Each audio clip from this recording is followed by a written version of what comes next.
Welcome to this episode. ఇది రామోయిజం plus 150-200 గంటలకి పైగా నాన్ స్టాప్ వేదాంతం, సిద్ధాంతం, రాధాంతం. That is RGV. ప్రపంచమంతా అతను ఒక విచిత్ర జీవిగా చూస్తుంది, కానీ కన్న తల్లి ఇంట్లో ఆయన ఎలా చూస్తుంది, ఎలా అర్థం చేసుకుంటుంది, అండ్ అలాగే రామ్ గోపాల్ వర్మ గారి పెంపకంలో జరిగిన ఏ విషయాలు ఈ పరిస్థితులకి దారితీశాయి. ఇవాటి స్పెషల్ రామోయిజం for the first time ever Ram Gopal Varma అమ్మ ఈ ఎపిసోడ్ చేయబోతున్నాం మనం కూడా. And I have with me Suryavathi గారు, రామ్ గోపాల్ వర్మ గారి తల్లి గారు. నమస్కారం అండి. And the one and only RG. మీ ఇద్దరిని కూర్చోబెట్టడం నాకు మిషన్ అకంప్లిష్డ్. ఓకే, ఎలా ఉన్నారు సార్? చాలా భయంగా ఉన్నా. ఎందుకు భయపడుతున్నానంటే నా మొత్తం లైఫ్లో నన్ను కొట్టింది మా అమ్మ ఒకరే. యా, అందుకని ఇప్పుడు తన దగ్గర ఉండి తను ఏం చెప్తే నా మీద ముట్టికాయేస్తుందా అనేది ఆ టెన్షన్లో ఉన్నాను. మీరు చాలా బుద్ధిమంతుడు, స్కూల్కి వెళ్ళే పిల్లాడు. యా, మంచి స్కూల్ బ్యాగ్ ఇచ్చేస్తే ఎలా తయారై వస్తారో అలా రెడీ అయ్యి వచ్చాడు అమ్మ కోసం. కరెక్టా కదా? కొంతవరకు. Yeah, right. నమస్కారం. మీరు ఈ అవకాశం మాకు ఇస్తున్నందుకు thank you very much. For the first time మీరు మీ అబ్బాయితో కలిసి కూర్చోవడం, మొహం ఆల్రెడీ వెళ్ళిపోతుంది, ఎలా అనిపిస్తుంది? చాలా చాలా కొత్తగా అపురూపంగా ఉంది. ఒక గ్రేట్ ఫిలాసఫర్ అనిపిస్తుందా, లేకపోతే ఎలా చెప్పండి? Great philosopher. అవునా? ఎందుకంటే point I think it's about, ఇప్పుడు నాకు ఇందాక చెప్పాను కదా మా అమ్మ ఒక కొట్టిందని. సో నేను స్కూల్కి వెళ్తున్నప్పుడు మా ఫాదర్ ఏమో మీకు ప్రేమతోటి నేను ఏడ్చేవాడిని స్కూల్కి వెళ్ళకుండా. అప్పుడు అమ్మ ఏమో నాకు కొడతా ఉండేది పంపించడానికి, ఆబ్వియస్లీ ఫర్ కన్సర్న్. ఇప్పుడు సెలైన్ వదిలి ఆ నామాలు నువ్వే చెప్పలేదు.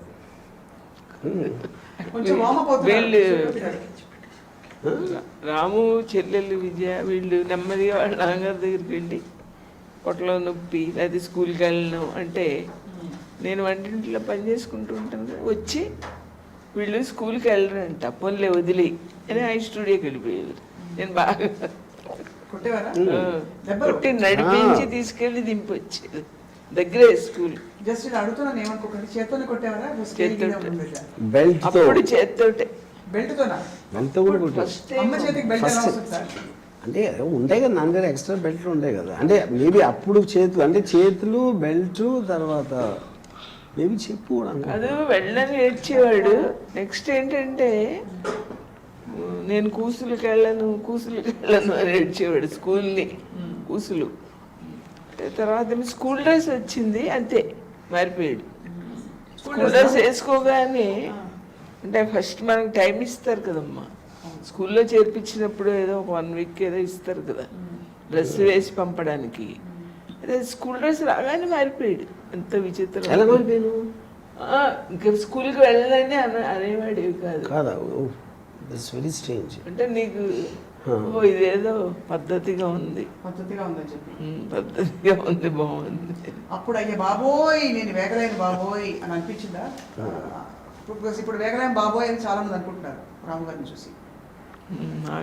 నాకు ఎప్పుడూ అనిపించలేదు ఈ పిల్లాడు ఎలాగో చెప్తే వినడం అనుకునేదాన్ని. తర్వాత సరదాగా నేను ఊరికే పక్కన కూర్చోబెట్టుకుని 3 years ఏజ్లో కూడా సరదాగా చెప్తాం కదా, సండే, మండే, జనవరి, ఫిబ్రవరి 1, 2, 3 అవి చెప్పేదాన్ని. చెప్తే నెక్స్ట్ డే చెప్పేసేవాడు ఏకసంతాగ్రహి. అయితే అది కూడా నాకు అర్థం కాదు. 3 years ఏజ్లో స్కూల్లో చేరకముందే ఏకసంతాగ్రహి. ప్రహ్లాదుడు. థ్యాంక్స్. కాదమ్మా, ఇప్పుడు నుంచి నేను వెనక్కి ఆలోచిస్తే అసలు ఏమీ డిఫరెన్స్ లేదు, కంటిన్యూషన్.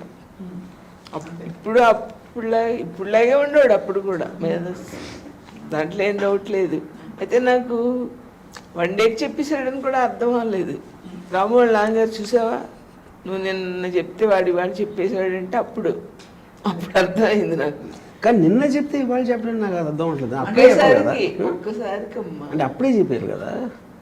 ఇప్పుడే అంటే కూడా గుర్తుంది, ఇప్పుడే చెప్పడానికి ఉన్న డిఫరెన్స్ అర్థం అలా కాదు, నేను మళ్ళీ నెక్స్ట్ డే క్లాస్ అప్పుడే ఉంటుంది ఈ అంటే లోపల. ఒకసారి మీరు నేర్చుకుంటే అది నెక్స్ట్ డే అప్పచెప్పేసేవారు, అంత మెమరీ పవర్.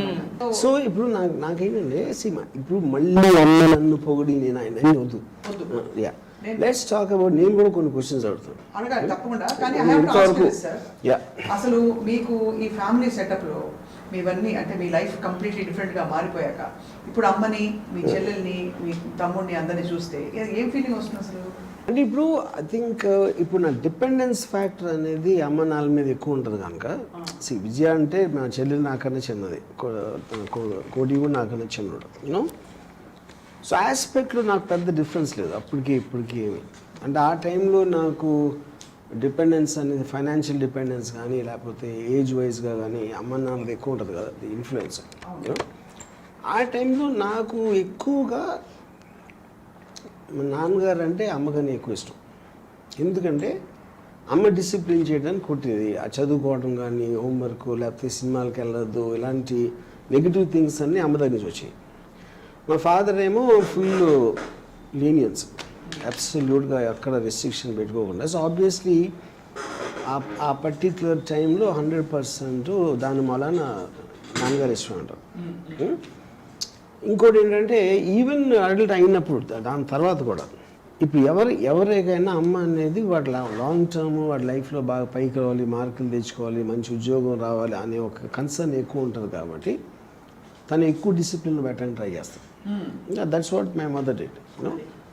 ఇప్పుడు బయట ఏంటి వాళ్ళు ప్రేమని, మా అమ్మమ్మ ప్రేమని డబ్బులు కొనుక్కున్నారు, డబ్బులతోటి. అదేంటంటే 10 రూపాయలు 5 రూపాయలు ఏదో జేబులు పెడతా ఉండేది. అమ్మ నన్ను అలా చేసింది నాకు గుర్తులేదు, నాకైతే గుర్తు చేసాము ఎప్పుడైనా నాకు డబ్బులు ఇవ్వలేదు. యా నాన్నగారు కూడా ఇచ్చేవారు కదా, నాన్నగారు పాకెట్లోంచి దొంగలు ఇచ్చేవాడు డబ్బులు. ఇప్పుడు ఒక విషయం, ఒక సూటి ప్రశ్న, తల్లికి పిల్లలు ఎప్పుడు సమానం అంటారు. నా దృష్టిలో అది ఒక మిత్, అలా ఎప్పుడు ఉండదు. ఎవరో ఒకళ్ళ మీద కొంచెం ఒక పావు కిలో ఎక్కువ ఉంటుంది.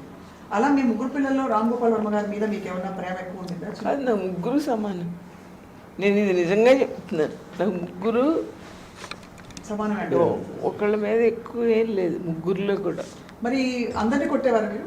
ఒకళ్ళని కొడితే మళ్ళీ అందరినీ, ఎందుకంటే యాక్చువల్ ముగ్గురు కూడా ఒకళ్ళు తప్పు చేస్తే ముగ్గురు కొట్టేది. అయితే వీళ్ళు అడిగారు, అది పడుతుంది నాకు ఇంకా అది ఏంటి ఎందుకు సంవత్సరాలు అడగల. వాళ్ళు నన్ను అడిగారు ఎవరు ముగ్గురులో ఒకళ్ళు, వాడి తప్పు చేస్తే నన్ను కొడతానంటే అది మిగిలిన ఇద్దరు నవ్వుతున్నారు కదా, అందరినీ కొడితే గొడవ ముగ్గురు. మళ్ళీ ఇదో చూడండి, విజయ కోటి నవ్వేవారు, ఇప్పుడు నన్ను కొడతా ఉంటే వాళ్ళిద్దరు నవ్వారు, నేను వాళ్ళే మీద అంటే ఇది అండ్ సైకోపాత్ అంటే ఇది. అప్పుడు ముగ్గురే ఆడవాళ్ళని. మీరు కొట్టే టైప్ లాగా అసలు కనిపించట్లేదమ్మా, ఆశ్చర్యంగా ఉంది.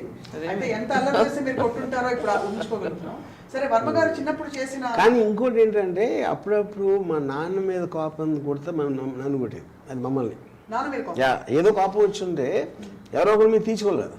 కాదు, 7 years ఏజ్లో ఏమన్నాడంటే, అమ్మ నువ్వు నిజంగా నేను తప్పు చేశానని కాదు, నీకు వేరే ఏదో మనసులో పెట్టుకుని కొడుతున్నా అన్నాడు. నేను ఇంకా షాక్ అయిపోయాను, షాక్ అయ్యి సిగ్గేసింది. సైకాలజీ ఆస్పెక్ట్ అప్పటి నుంచి చదవడం మొదలు పెట్టేది. అందుకే నేను కూడా చూసాను కదా, నాన్న ఏదో కొంచెం ఏదో అవుతుంది, సైలెంట్గా అక్కడ సైలెంట్ వార్ అవుతుంటుంది కదా, గమనించేవాడు. చిన్న పిల్లలను కూడా చూడకుండా అక్కడ నుంచి మీరు మీకు చిన్నపిల్లల మీద అక్కడి నుంచే కొంచెం అంటే పెద్ద అది కంప్లీట్లీ డిఫరెంట్. ఏం చేసేవాడు అంటే మా చెల్లెళ్ళ ఇంటికి వెళ్ళిపోయేవాడు, నేను కొడితే 2 రోజులు అక్కడ ఆమె అప్పుడు తనేమో నాకు సినిమాలకు డబ్బులు ఇచ్చి అది ఇదిమాట. అంటే నాకు సినిమా ఇండస్ట్రీకి సంబంధించినంత వరకు అబ్సల్యూట్లీ నాకు అమ్మ కాంట్రిబ్యూషన్ అనేది 0. మోస్ట్లీ బయటోడు, నాన్నగారు కూడా లేదు, మురళీమోయ, ప్రసాద్ మోయ, లేకపోతే అమ్మమ్మ వీళ్ళందరూ డబ్బులు ఇచ్చారు కదా చూడటానికి, మిగతా చుట్టాలు అదో ఇంట్లో వాళ్ళకి తప్పిస్తే ఏది సినిమాలు చూడటానికి నేను చెప్పేది. ఆ అలవాటు అనేది వాళ్ళు అంటే అప్పుడు ఆబ్వియస్లీ అమ్మ దృష్టిలో నన్ను చెడగొడుతున్నారు, వాళ్ళు డబ్బులు ఇచ్చి సినిమాలకి వెళ్ళి. మా అంకుల్ ప్రసాద్ మాయని రోజు కోట్ వేసుకుని వచ్చాడు సినిమాకి తీసుకెళ్ళడానికి. అప్పుడు ఒకరోజు అమ్మ చెప్పింది, వాళ్ళంతా బాగానే ఉంటారు, నిన్ను వాళ్ళ కంపెనీ కోసం తీసుకెళ్తున్నారు, నీ చదువు సంగతి ఏంటి అని అమ్మ ఒకసారి పెద్ద క్లాస్ పీకింది. అది బాగా గుర్తుంది ఇంకా. ప్రసాద్ మైన్ కూడా పిలిచి మాట్లాడాను, నువ్వు బాగానే తిప్పుతున్నావు ఆ పిల్లోడిని, నీ కొడుకునైతే తిప్పుతావా అన్నాడు. అంటే అన్నాడు నీ కొడుకు నువ్వు కంట్రోల్ పెట్టుకొని వెళ్ళిపోయాడు చెప్పేసి, నీ కొడుకు నువ్వు కంట్రోల్ పెట్టుకో. అది కరెక్టే కదా, ప్రస్తుతం తన కొడుకుని తీసుకెళ్ళలేదు ఎప్పుడు నన్ను. అంటే తను చదువుకోవాలి, నేనేమో చెడిపోవాలి. కానీ అసలు రామ్ గోపాల్ వర్మ గారు ఏం అవ్వాలని మీకు ఉండేది మనసులో? నేను చాలా తెలివైన పిల్లడు కదా, కొంచెం వేరే ఇంట్రెస్ట్లు కనపడుతున్నాయి అని చెప్పి ఇంజనీరింగ్ చదివించేస్తే అయిపోతుంది, ఇంజనీర్ అయిపోతాడు అంటే అని కాదు. అంటే ఆ టైంలో డైరెక్షన్ అనేది లేదు అసలు. నేను అసలు నాకు ఫస్ట్ టైము అమ్మకి నేను డైరెక్టర్ అవుతానని ఎప్పుడు చెప్పాను గుర్తులేదు. Definitely not before marriage. ఇంట్లో అంతా కొంచెం ఎక్కువ తెలిసింది నా పెళ్ళైన తర్వాత. నేను ఇప్పుడు ఈ జరుగుతున్న సన్నివేశానికి సందర్భాన్ని బట్టి ఒక్కొక్క పాట లైన్, ఫస్ట్ లైన్ ఉట్టి చెప్తాను, పాడను. ఇందాకేమో ధరణికి గిరి భారమా, తరువుకు కాయ భారమా, అది. ఇప్పుడేమో విన్నావ యశోదమ్మా, ఆ పాట గుర్తుందా? అలా మీకు లీలలు చెప్పేవారా? వర్మగారు అల్లరి చేశారు చిన్నప్పుడు? అసలు అల్లరి చేసేవాడు కాదు, తన ఇష్టాలు. తర్వాత ఎప్పుడు ఎదిరించి మాట్లాడలేదు. తర్వాత నా మీద కోపం కూడా ఉండేది కాదు. నేను ఇప్పుడంటే ఒక 20 ఏళ్ళ నుంచి అనిపిస్తాను, తను నన్ను ఏమనుకునేవాడంటే అమ్మ అర్థం చేసుకోవడం లేదు, అలా లేదు, అమ్మ స్వభావం అంతే అని తను ఏమనుకున్నాడో ఆ దారిలో వెళ్ళిపోవడానికి ట్రై చేశాడు తప్ప నన్ను అసలు ఎప్పుడు కన్విన్స్ చేయలేదు, ఎదిరించలేదు, డబ్బులు అడగలేదు. తను కావాలనుకుంటే అమ్మ. ఇంకోటి ఏంటంటే ఆ టైంకి నేను అలా ఆలోచిస్తున్నాను, నువ్వు కూడా నాకు చెప్పడం మానేసావు. సో ఇప్పుడు నేను తను చెప్పింది వినకుండా నేను వేరేది చేయటానికి, తను కూడా చెప్పడం మానేసి నేను వేరేది చేయటానికి ఉన్న డిఫరెన్స్. నాకు ఎంతసేపు ఏంటంటే ఈ పిల్లడు చాలా తెలివైనడు, ఏదో ఆ సినిమా అంటాడు అది అంటాడు. స్కూల్లో టీచర్ నచ్చలేదని వాడు చెప్పడం. అప్పుడు నాకు ఇంకెంత కోపం వచ్చేస్తుంది, ఆయన ఏం బాగా చెప్పడం లేదని వాడు అని ట్యూషన్ పెట్టేశాను. ఇలా అని షార్ట్ కట్ అనమాట. ట్యూషన్ పెట్టేస్తే ఆ ట్యూషన్ ఆయన ఏం సరిగ్గా చెప్పడం లేదంటే ఇంక నాకు మ్యాక్సిమం వచ్చేసి, టీచర్ని అంటావా నువ్వు అని నేను ఎంతసేపు వేరే మూడ్లో ఆలోచించేదాన్ని. తనకి క్లాస్ ఎగ్గొట్టేయడానికి అలా అంటున్నాడు అనుకున్నాను.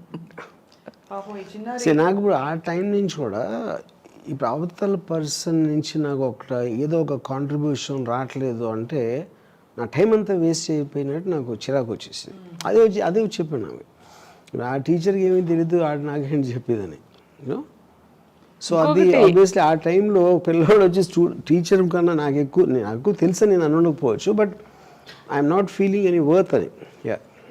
అది ఇంకోటి, ఒక హాఫ్ ఇయర్లీ క్వార్టర్లీలో 90 వచ్చి, హాఫ్ ఇయర్లో 30 వచ్చి, ఇదేంటి అన్నాను. అంటే నీకు మరి రాలేదా ఈసారి క్వశ్చన్స్కి ఆన్సర్స్ అన్నాను అనేదాన్ని. అంటే కాదు నాకు వచ్చు, రాయి బుద్ధి లేదంటే ఇంక ఎంత కోపం. రాదు అంటే మనం ఎక్స్క్యూజ్ చేయొచ్చు, నాకు వచ్చు కానీ నాకు రాయాలనిపించలేదు, వచ్చేసాను. దాని వెనకాల సీక్రెట్ ఏంటంటే ఇప్పుడు మార్కులు ఎక్కువ వచ్చినప్పుడు ఆ టైంలో నేను చూడాల్సిన కొన్ని సినిమాలు ఎక్కువ వచ్చి ఉండకపోవచ్చు, ఇంక వేరే పని లేదు కాబట్టి అక్కడ రాసివ్వండి. ఎప్పుడైతే ఈ టైంలో నాకు ఎగ్జామ్ నాకు వచ్చినా కూడా ఆన్సర్ తెలిసినా కూడా జస్ట్ పాస్ మార్కులు 40 ఎంత ఉండేది. అప్పుడు 40 వస్తే చాలు అని మిగతా దగ్గొట్టి సినిమా వెళ్ళిపోయాడు. సో ఏమైంది ఆ మూమెంట్లో మీరు క్వశ్చన్ పేపర్ చూసారు? నేను ఫస్ట్ ఆఫ్ ఆల్ నేను 100% నేను ఇంజనీరింగ్ జాబ్లో ఉన్నాను నాకు తెలుసు. జస్ట్ ఇంజనీరింగ్ ఏదో ఫినిష్ చేయాలి కాబట్టి చేశాను. ఎట్టి పరిస్థితుల్లోనూ ఇంజనీర్గా కంటిన్యూ అవ్వనని నాకు చాలా క్లారిటీ ఉంది, which is the reason I did that. So అలా 30 తెచ్చుకుని మీకు నామోషిగా ఉండేది కదా వచ్చి ఒకసారి 30 ఒకసారి 90. ఇప్పుడు నేను కొన్నిసార్లు అంటే నేను రిగ్రెట్ అయ్యేది చాలా తక్కువ సార్లు. ఇప్పుడు నాకు డొనేషన్ కాయిల్ చేర్పించారు ఆఫ్ కోర్స్ మాకున్న ఫైనాన్షియల్ ఆస్పెక్ట్ అది. సో నాన్నగారు ఏదో కష్టపడి ఇది మన ఏముంటుందని జనరల్ ఎగ్జామ్ ఉంటుంది కదా JNTU వాటికి ఎంట్రన్స్ ఎగ్జామ్ రాసి నేను వచ్చి ఫాదర్తో ఏం చెప్పాడంటే నేను పాస్ అయితే అందరూ పాస్ అవుతారు అంటే అంత చెత్తగా రాశాను అని గొప్పగా చెప్పాడు. అది చాలా స్టూపిడ్ థింగ్ టు సే. ఎందుకంటే ఎస్పెషలీ ఇప్పుడు అక్కడ సీట్ రాదని తెలుసు కాబట్టి ఇప్పుడు మా ఫాదర్ ఎలాగోలో చేసి ఆ డబ్బు he has to gather money నాకు డొనేషన్ కట్టడానికి. అంత సింపుల్ థింగ్ కూడా తట్టింది కదా కొన్నిసార్లు. బట్ ఇప్పుడు నేను అలా చెప్పడానికి నేను ఆల్రెడీ నో బ్యాకప్ అయ్యి అవతల వాళ్ళు ఏమనుకుంటారు ఏంటి అనేది. This I'm talking about intermediate టైంలో.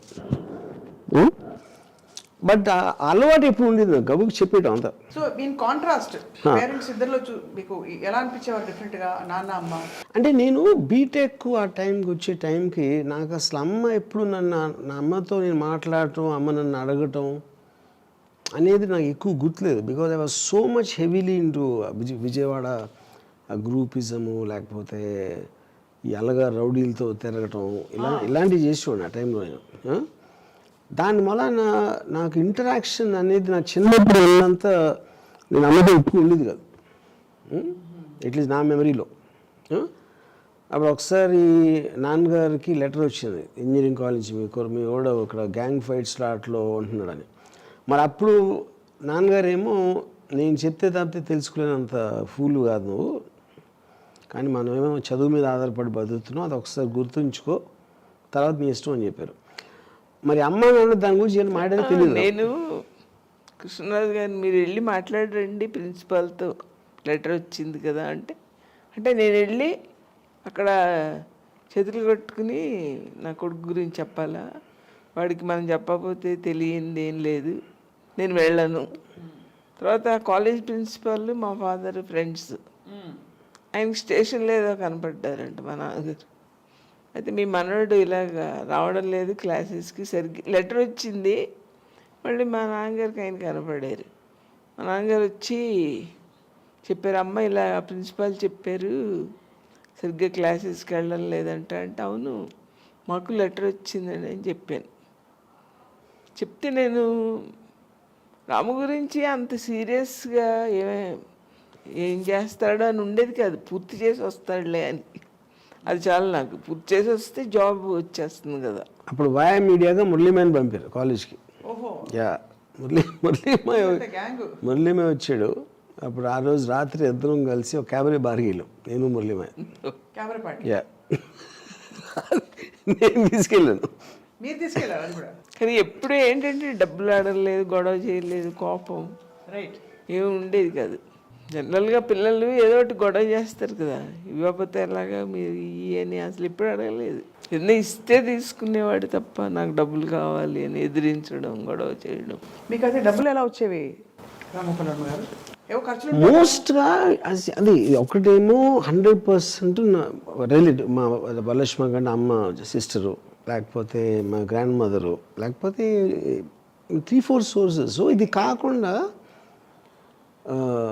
నా ఫ్రెండ్స్. ఇప్పుడు నేను ఏం చేసేవాడిని అంటే నాన్నగారు 400 రూపాయలు పంపారు నెలకి, అది మెస్ బిల్లు ఇలాంటివన్నీ ఫస్ట్ 2 డేస్లో అయిపోయేది. మిగతా 28 డేస్ అలాగే వెళ్ళిపోతుండేది. అప్పుడు ఒకసారి నాకు గుర్తుంది, ఒక ఫ్రెండ్ అన్నాడు, రంగపై వెళ్తాం మనం సినిమాకి వెళ్ళి అక్కడి నుంచి అలంకార్ రెస్టారెంట్కి వెళ్దాం అన్నాడు. నా దగ్గర డబ్బులు ఏమన్నా అంటే అదే అదే అదే పర్లేదు అన్నాడు. అంటే మాటిమాటికి నువ్వు ఇస్తున్నావు అంటే నీకు ఇట్లేదే, నీ కంపెనీ కోసం ఇస్తున్నా అన్నాడు. అది యా కరెక్ట్. అది మీరు ఒకలాగా చూస్తే ఇప్పుడు నాకు ఎవరైనా డబ్బులు ఎందుకు ఇస్తారు, నేను సినిమా చేస్తూ ఉంటుంది నా కోసం లేదు కదా, నేను చేసే పనికి. సో అప్పుడు ఆడు నా కంపెనీకి వెలగట్టాడు ఆడితో వస్తే. యా సో ఇప్పుడు నాకు అసలు ఎప్పుడైనా నాకు కావాల్సినప్పుడు డబ్బులు లేకపోవడం అనేది ఎప్పుడు జరగదు, ఏదో చేసి వస్తుంది అది నో.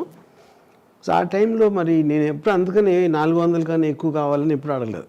ఎప్పుడు అడగలేదు. మీరు ఎప్పుడైనా పుత్రరత్నాన్ని చూసి మా వాడు ఫస్ట్ వచ్చాడు, మా వాడు బాగా పాడాడు, మా వాడు బాగా పరిగెట్టాడు, గోల్డ్ మెడల్ వచ్చింది, ఇలాంటి సందర్భాలు ఉన్నాయా? అసలు మీకు గుర్తున్నాయా రాము గారు చిన్నప్పుడు?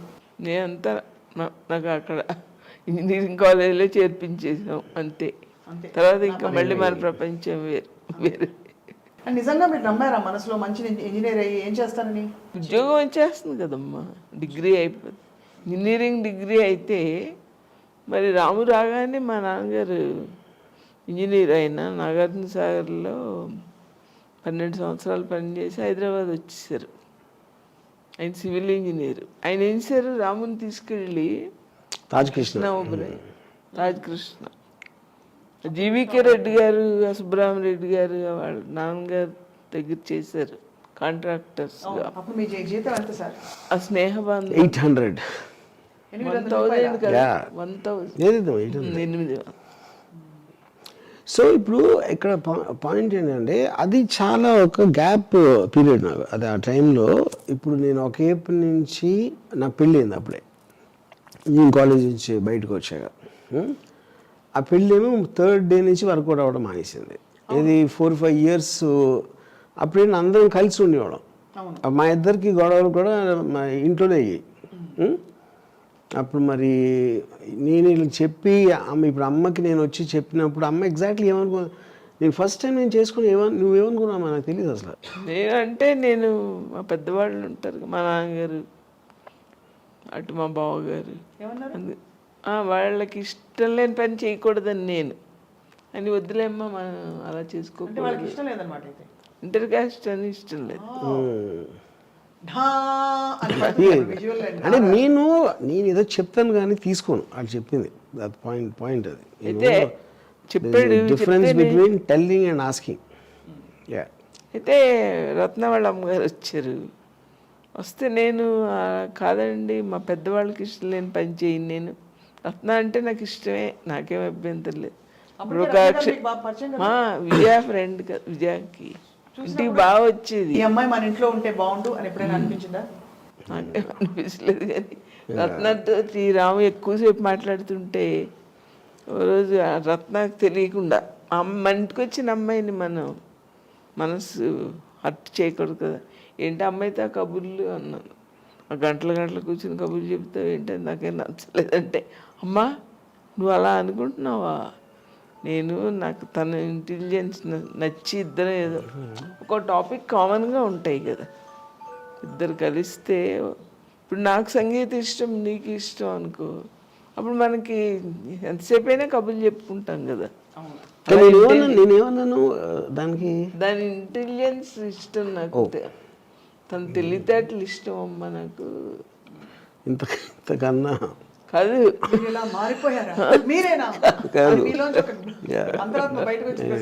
పైగా నీకు చాలా అందమైన అమ్మాయి అదే వస్తాయి కదా, చేస్తాను వద్దమ్మా నువ్వు చేసుకోకుంటే. అందరం ఏం చేసుకుంటారమ్మా, అన్నం తీసి జేబులో పెట్టుకోవాలి, తెలివి ఉంటేనే బాగుంటుంది. అంటే ఆ రోజుల్లో ఇంకా హార్ట్ రొమాన్స్ లేకపోతే అలాంటివి ఉండి మీరు ఇప్పుడు లాల్చి పైజమా వేసుకున్నారు, మెదిలిన లేత కావాలి.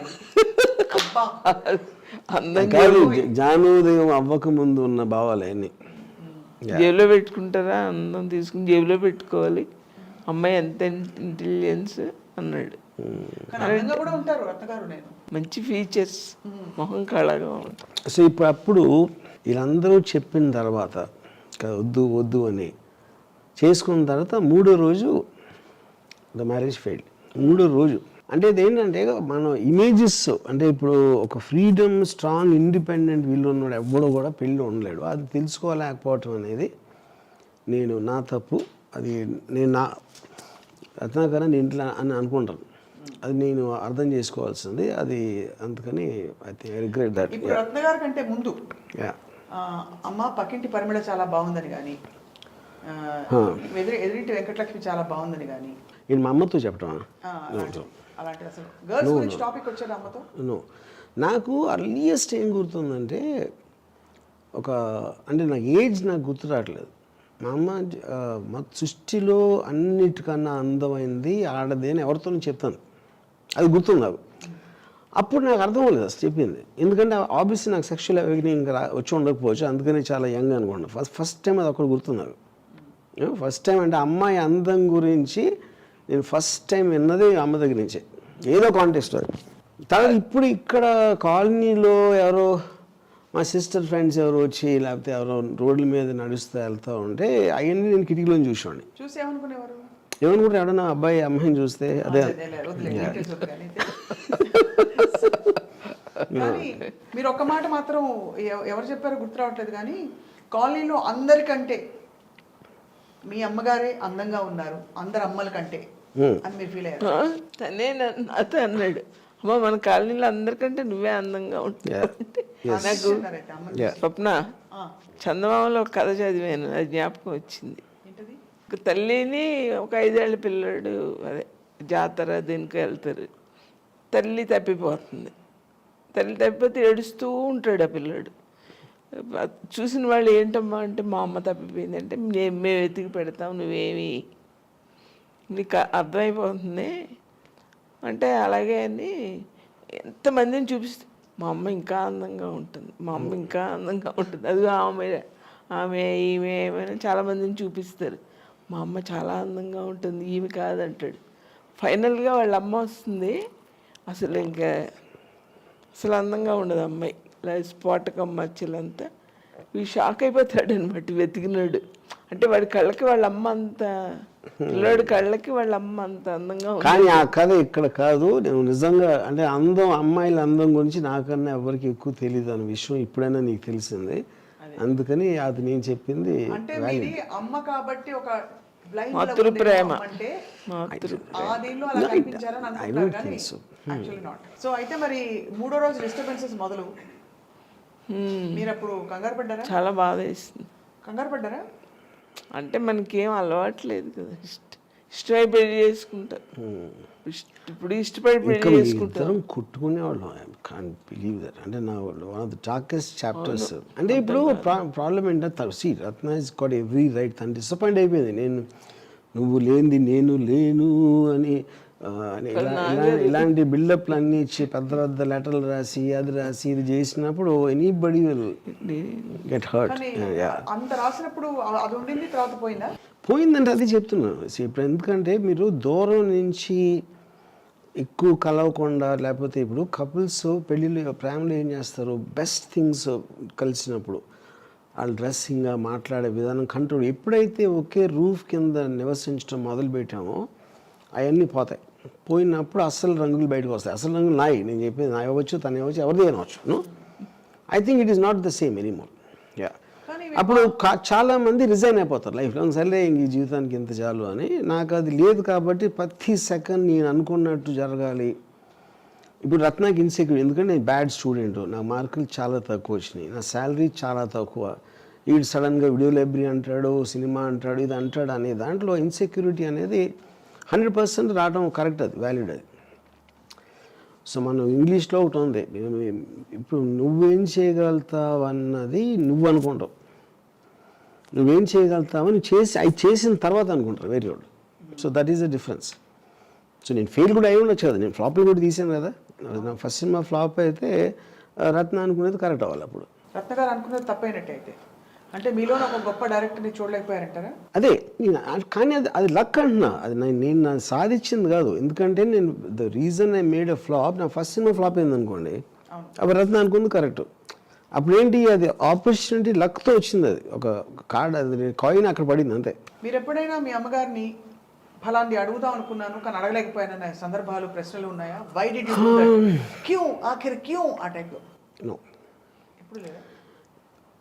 ఎందుకంటే నేను ఆ ఎమోషనల్ బాండ్ అనేది ఇప్పుడు ఇందాక చెప్పాను కదా, స్కూల్ డేస్లో వెరీ బిగినింగ్ ఆఫ్ ఇంటర్మీడియట్ వరకు ఉన్న దానికి నేను ఒకసారి బీటెక్ ఇంజనీరింగ్ కాలేజ్కి వెళ్ళిన దగ్గర నుంచి డిఫరెన్స్ వచ్చేసింది. ఎందుకంటే I went in to wider world.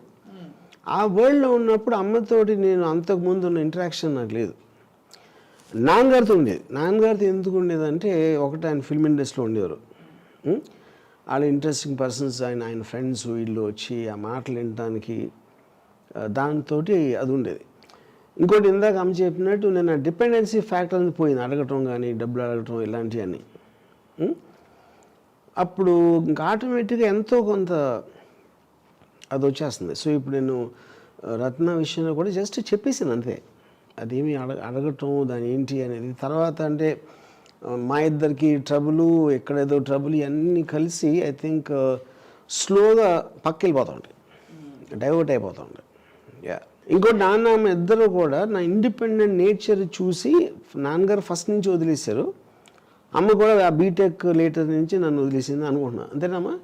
కొంచెం యా, నన్ను ఎప్పుడు అసలు ఏంటి ఇలా చేస్తున్నావు అని బీటెక్ నుంచి ఎప్పుడు అసలు అడిగినట్టు నాకు గుర్తుకోలేదు.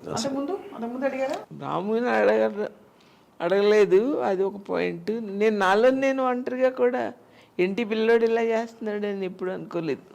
చదువు గురించి అంటే రత్న ఇద్దరి మధ్యలో అది చాలా బాధ అనిపించింది. అంటే ఇప్పుడు అక్కడ ఎంత అలవాటు లేదు కదా, అక్కడ బేసిక్ కాదు, ఇంటికి వచ్చిన అమ్మాయి మన ఇంట్లో ఉండిపోవాలి. అది బేసిక్గా. ఇంకోటి ఏంటంటే ఇప్పుడు నేను ఎప్పుడు తిరుగుతూ ఉన్నాను ఇంటికి, చాలా రేరుగా పొద్దున్నుంచి రాత్రి వరకు. ఆ టైంలో రత్న ఉండేది కదా ఇంట్లో. అప్పుడు almost Ratna would be more closer నాన్నగారు కానీ అమ్మకు కానీ. ఇప్పుడు నా గురించి నాన్న రత్న మాట్లాడుకుని దాని నుంచి ఏదో ఇది చెప్పి ఇలాంటి దాంట్లో ఉండేది, కానీ ఒక పర్సనల్ ఇంటరాక్షన్ దాని మళ్ళా ఒక సిచ్యువేషన్స్ క్రియేట్ అవటం అనేది జరగలేదు అసలు. నాకు ఒక్కడ బాగా గుర్తుంది ఏంటంటే రత్న నన్ను కాలర్ పట్టుకుని గోడకేసి పెట్టింది నన్ను. నా నాన్నగారు వచ్చి చూసి అరిసారు కూర్చున్నాం లాన్లో, కృష్ణరాజు గారు నేను. రాము వచ్చి లోపలికి వెళ్ళాడు, ఏదో గొడవలు వినపడుతున్నాయి, కేకలు. అయినా నువ్వు వెళ్ళి చూడండి, ఇంకా నేనేం వెళ్ళను, నేనేం వెళ్ళను, నయ్యం భలే మీరు బాగానే చెబుతారు అన్నా. తర్వాత సైలెంట్ అయిపోయింది. లోపలికి వెళ్తే ఈ పిల్లోడు లేడు, పెరట్లోంచి పారిపోయాడు. పెరటి తలుపు నుంచి వెళ్ళిపోయాడు అనమాట బయటికి. అంతలా ఏం జరిగింది మీ కాలేజ్? బేసిక్ పాయింట్ ఏంటంటే నేను అసలు కాన్ఫ్లిక్ట్కి వెళ్ళిన, ఇప్పుడు కాన్ఫ్లిక్ట్లో నేను ఒకటి అంటాను, తనేది అంటాను, అరిసి ఇద్దరు అరుచుకున్నప్పుడు ఒక విధంగా ఎక్కడికి వెళ్ళి అవుతుంది. ఒక మనిషి రియాక్ట్ అవ్వకపోయేసరికి అవతలకి ఇంకా కోపం వచ్చేస్తుంది. అప్పుడు నేను అసలు ఏం మాట్లాడకుండా జస్ట్ ఇంటా ఉన్నప్పుడు ఆ కోపంతో ఫిజికల్ అయిపోతారు. అంటే ఒక రెస్పాన్స్ రావాలని ఆ పట్టుకుని ఊపేసి ఇలాంటివన్నీ చేస్తారు ఆడవాడు. మేబీ మామూలు కూడా చేస్తాను, నాకు తెలియదు. అప్పుడు నేను దాని నుంచి తప్పించుకోవడానికి ఇలా పారిపోయాను. ఒకసారి అయితే నాకు చాలా చోట్లకి వెళ్ళాను. ఒకసారి అయితే పెద్దకి ఇంట్లో ఒక అమ్మ ఫ్రెండ్ టీచర్ అక్కడ ఉండేది ఒక బిల్డింగ్లో. నేను ఇక్కడి నుంచి ఆ బిల్డింగ్ మీద దూకాను. ఒక 3-4 feet డిస్టెన్స్ ఉంది ఈచ్ బిల్డింగ్. యా, దూకేసి వెళ్ళిపోయి అలాగ బంజారాస్ రోడ్డు మీద రాత్రి అంతా నడుస్తూ వెళ్ళిపోయాను. Same kind of escape. Yeah, same చాలాసార్లు చేశాను అది. యా, ఎంతో మంచి ఎస్కేప్ అనేది కరెక్ట్ వర్డ్ కాదన్నా. I want isolation, I want loneliness. అప్పుడు ఇప్పుడు నేనేమి చేయలేను. ఓకే, ఇప్పుడు నేను తనని బయటికి నెట్టలేను, తన మీద నేను చేయలేను, నేను అరవను. అలాంటప్పుడు ఏముంది, ఇంకా ఒకే ఒక్కటి తప్పించుకోవడానికి మార్గం నేను పాడిపోతాం. కానీ I think it's a very common thing. I feel all couples, especially beginning times, so they go through that. Yeah. I don't think it's నేను అదే చెప్తున్నాను కదా, నేను అసలు కాన్ఫ్లిక్ట్ నేను అసలు కాన్ఫ్లిక్ట్ ఎవరితో చేయను అసలు కాన్ఫ్లిక్ట్. ఇప్పుడు కాలేజ్ టైంలో కూడా నాకు రత్న అంటే కూడా అది నా బిడ్డే. కాలేజ్ టైంలో కూడా రౌడీజం రోజుల్లో కూడా నేను కొట్టుకోండి కాదు, వేరే వాళ్ళతో కొట్టించుకోండి. కానీ మీ అబ్బాయి రౌడీలతో తిరుగుతుంటే మీరు ఒక తల్లిగా, కానీ అది అమ్మకి అంత తెలుసా? I don't think so. నాకు తెలియదు, వేరేగా మురిసిపోయేదండి.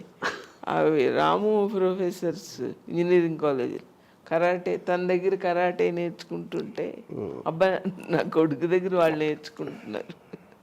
మీరు కరాటే నేర్పగలరా రౌడీలకి? రౌడీలు కాదు, స్టూడెంట్స్కే.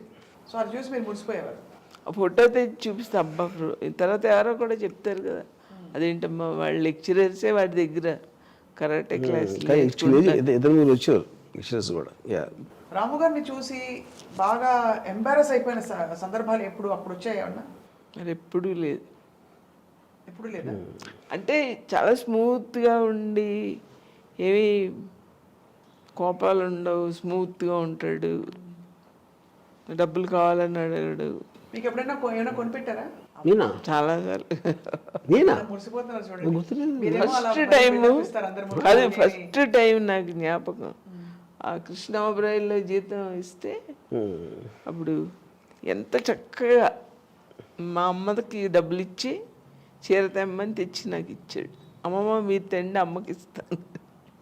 నేను మర్చిపోను ఇప్పుడు చూస్తున్న తల్లులందరూ యా టీవీ ముందు కూర్చుని లేదా మొబైల్ ముందు కూర్చుని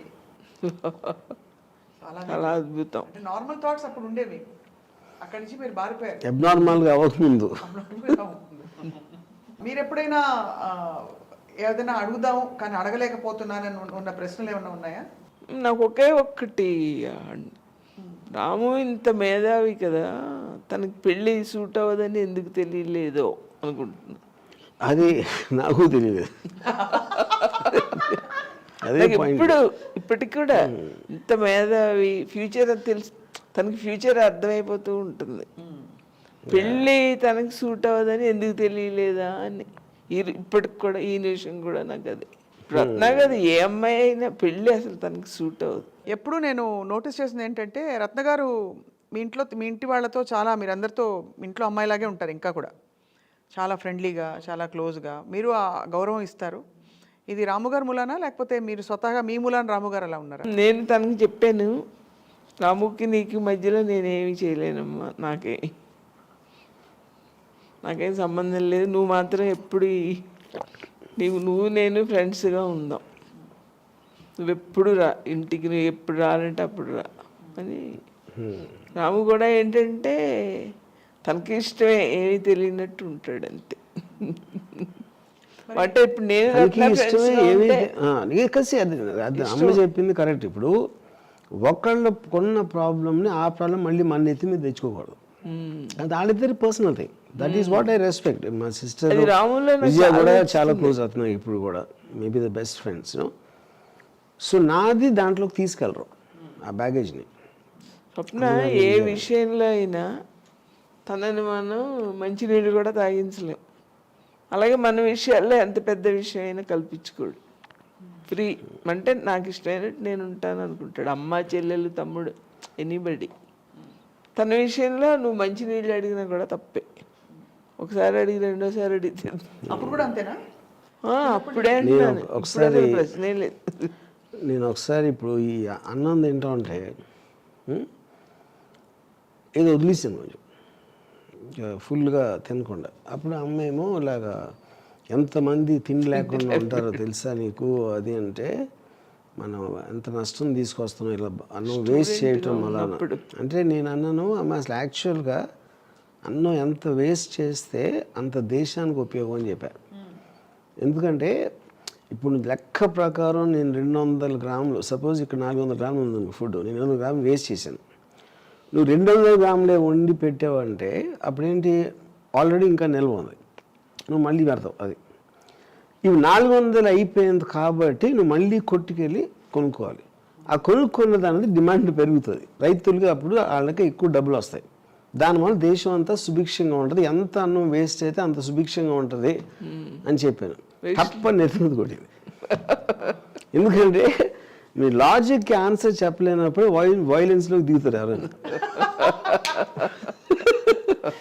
అంతే. ఇప్పుడు ఎకనామిక్స్ అది ఏంటి అనేది నా పక్కన పెట్టండి, ఇప్పుడు చెప్పింది దానికి. కానీ స్కూల్లో ఉన్నప్పుడు చెప్పేది లాజిక్, నేను పర్ఫెక్ట్ లాజిక్ కదా.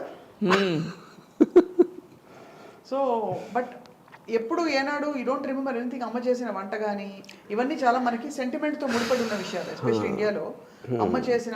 అంటే ఇప్పుడు ఎందుకంటే ఒక్కటి నేను ఫుడీ కాదు కనుక నేను అంత, అంటే ఇప్పుడు చిన్నప్పుడు అన్న అదేంటి హల్వాలు లేకపోతే వాట్ ఎవర్, అంటే అందరూ ఇప్పుడు నాకు బాంబే నుంచి వచ్చిన వాళ్ళు కూడా ఎప్పుడైనా ఇంటి నుంచి ఫుడ్ వస్తే అందరూ సూపర్ అంటారు, ఇంటి నుంచి వస్తుంది కదా.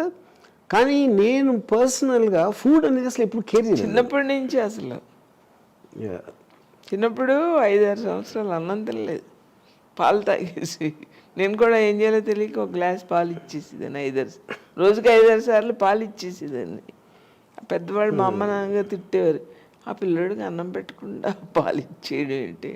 మరి నేనేం చేయాలి అది తినకపోతే అది తిప్పి తిప్పి పెట్టడాలు అవి ఏమి అదే యోగి మా అమ్మ డెఫినెట్గా నాకు జోలపాట అయితే పాడలేదు ఇప్పుడు నాకు గుర్తుండే. మీరు అంత తీవ్రంగా మాట్లాడినప్పుడు చాలా మంది ఏమనుకున్నారంటే మీ అమ్మగారు కొంచెం తెరపైకి వచ్చిన తర్వాత అంటే ఆఫ్టర్ ఆల్ దిస్ స్టార్టెడ్ ఓహో ఈయనకి అమ్మగారు ఉన్నారు నార్మల్ అమ్మగారు అని కొంచెం ఆశ్చర్యపోయారు అందరూ. అంటే మీరు అప్పుడు తీవ్రంగా చాలా విషయాలు అంటే వాళ్ళ అమ్మ పెంపకంతో ఇలా పెచ్చగా తయారయ్యాడా అనే అనుమానం కొంచెం, ఈ ఒక్కడే తెంగురోడు వాళ్ళు కాదు మాట అని క్లారిటీ వచ్చింది కొంచెం. అంతేగా అంతే.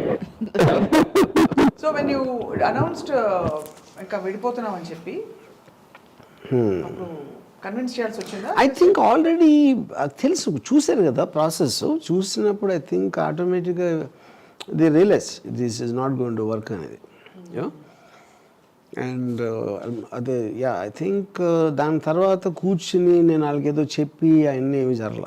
రామ్ గోపాల్ వర్మ గారు అమ్మాయిల పిచ్చి అని 100 సార్లు చాటి చెప్పారు ఇంటర్వ్యూల్లో బయట అన్ని విధాలు. మీ మనసుకి ఏమనిపిస్తుంది? నాకు రాము తెలుసు కదా, నాకు అసలు ఏమనిపించదు.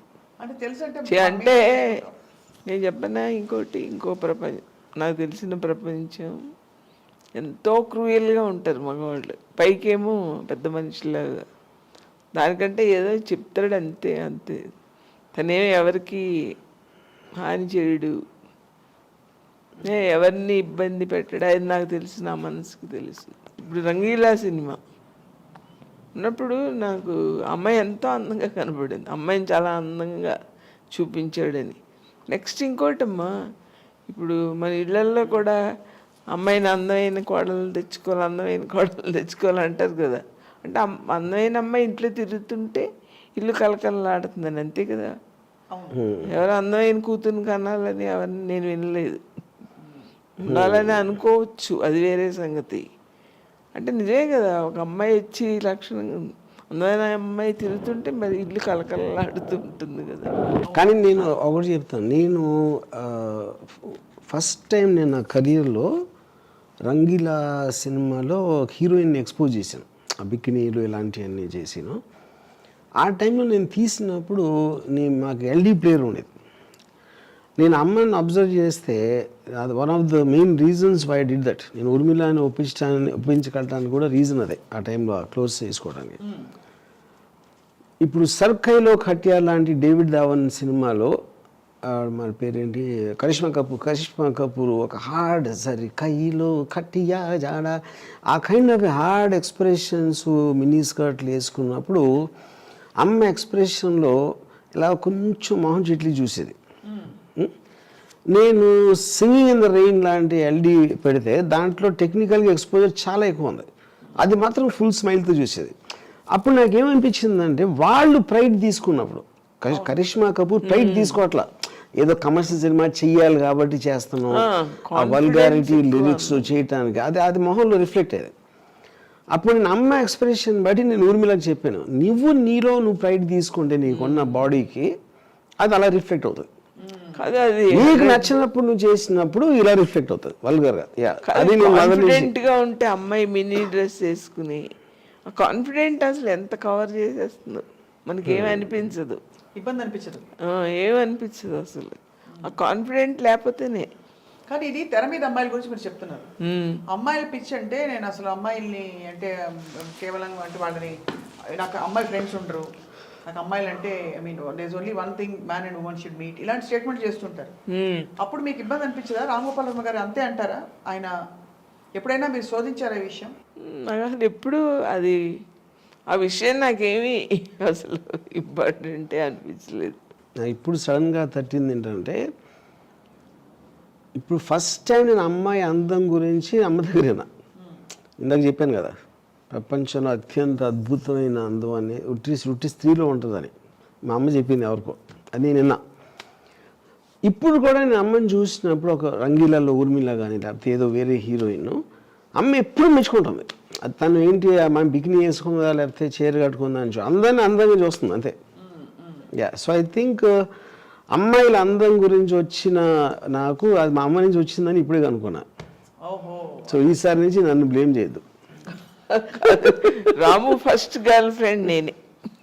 ఎస్, ఎందుకంటే నన్ను నన్నేమి హింసించకుండా బటన్ వేలు కింద పెట్టకుండా నా ఇష్టం వచ్చినట్టు జీవించడానికి నాకు ఒక ఫ్రీడమ్ ఇచ్చింది. యా.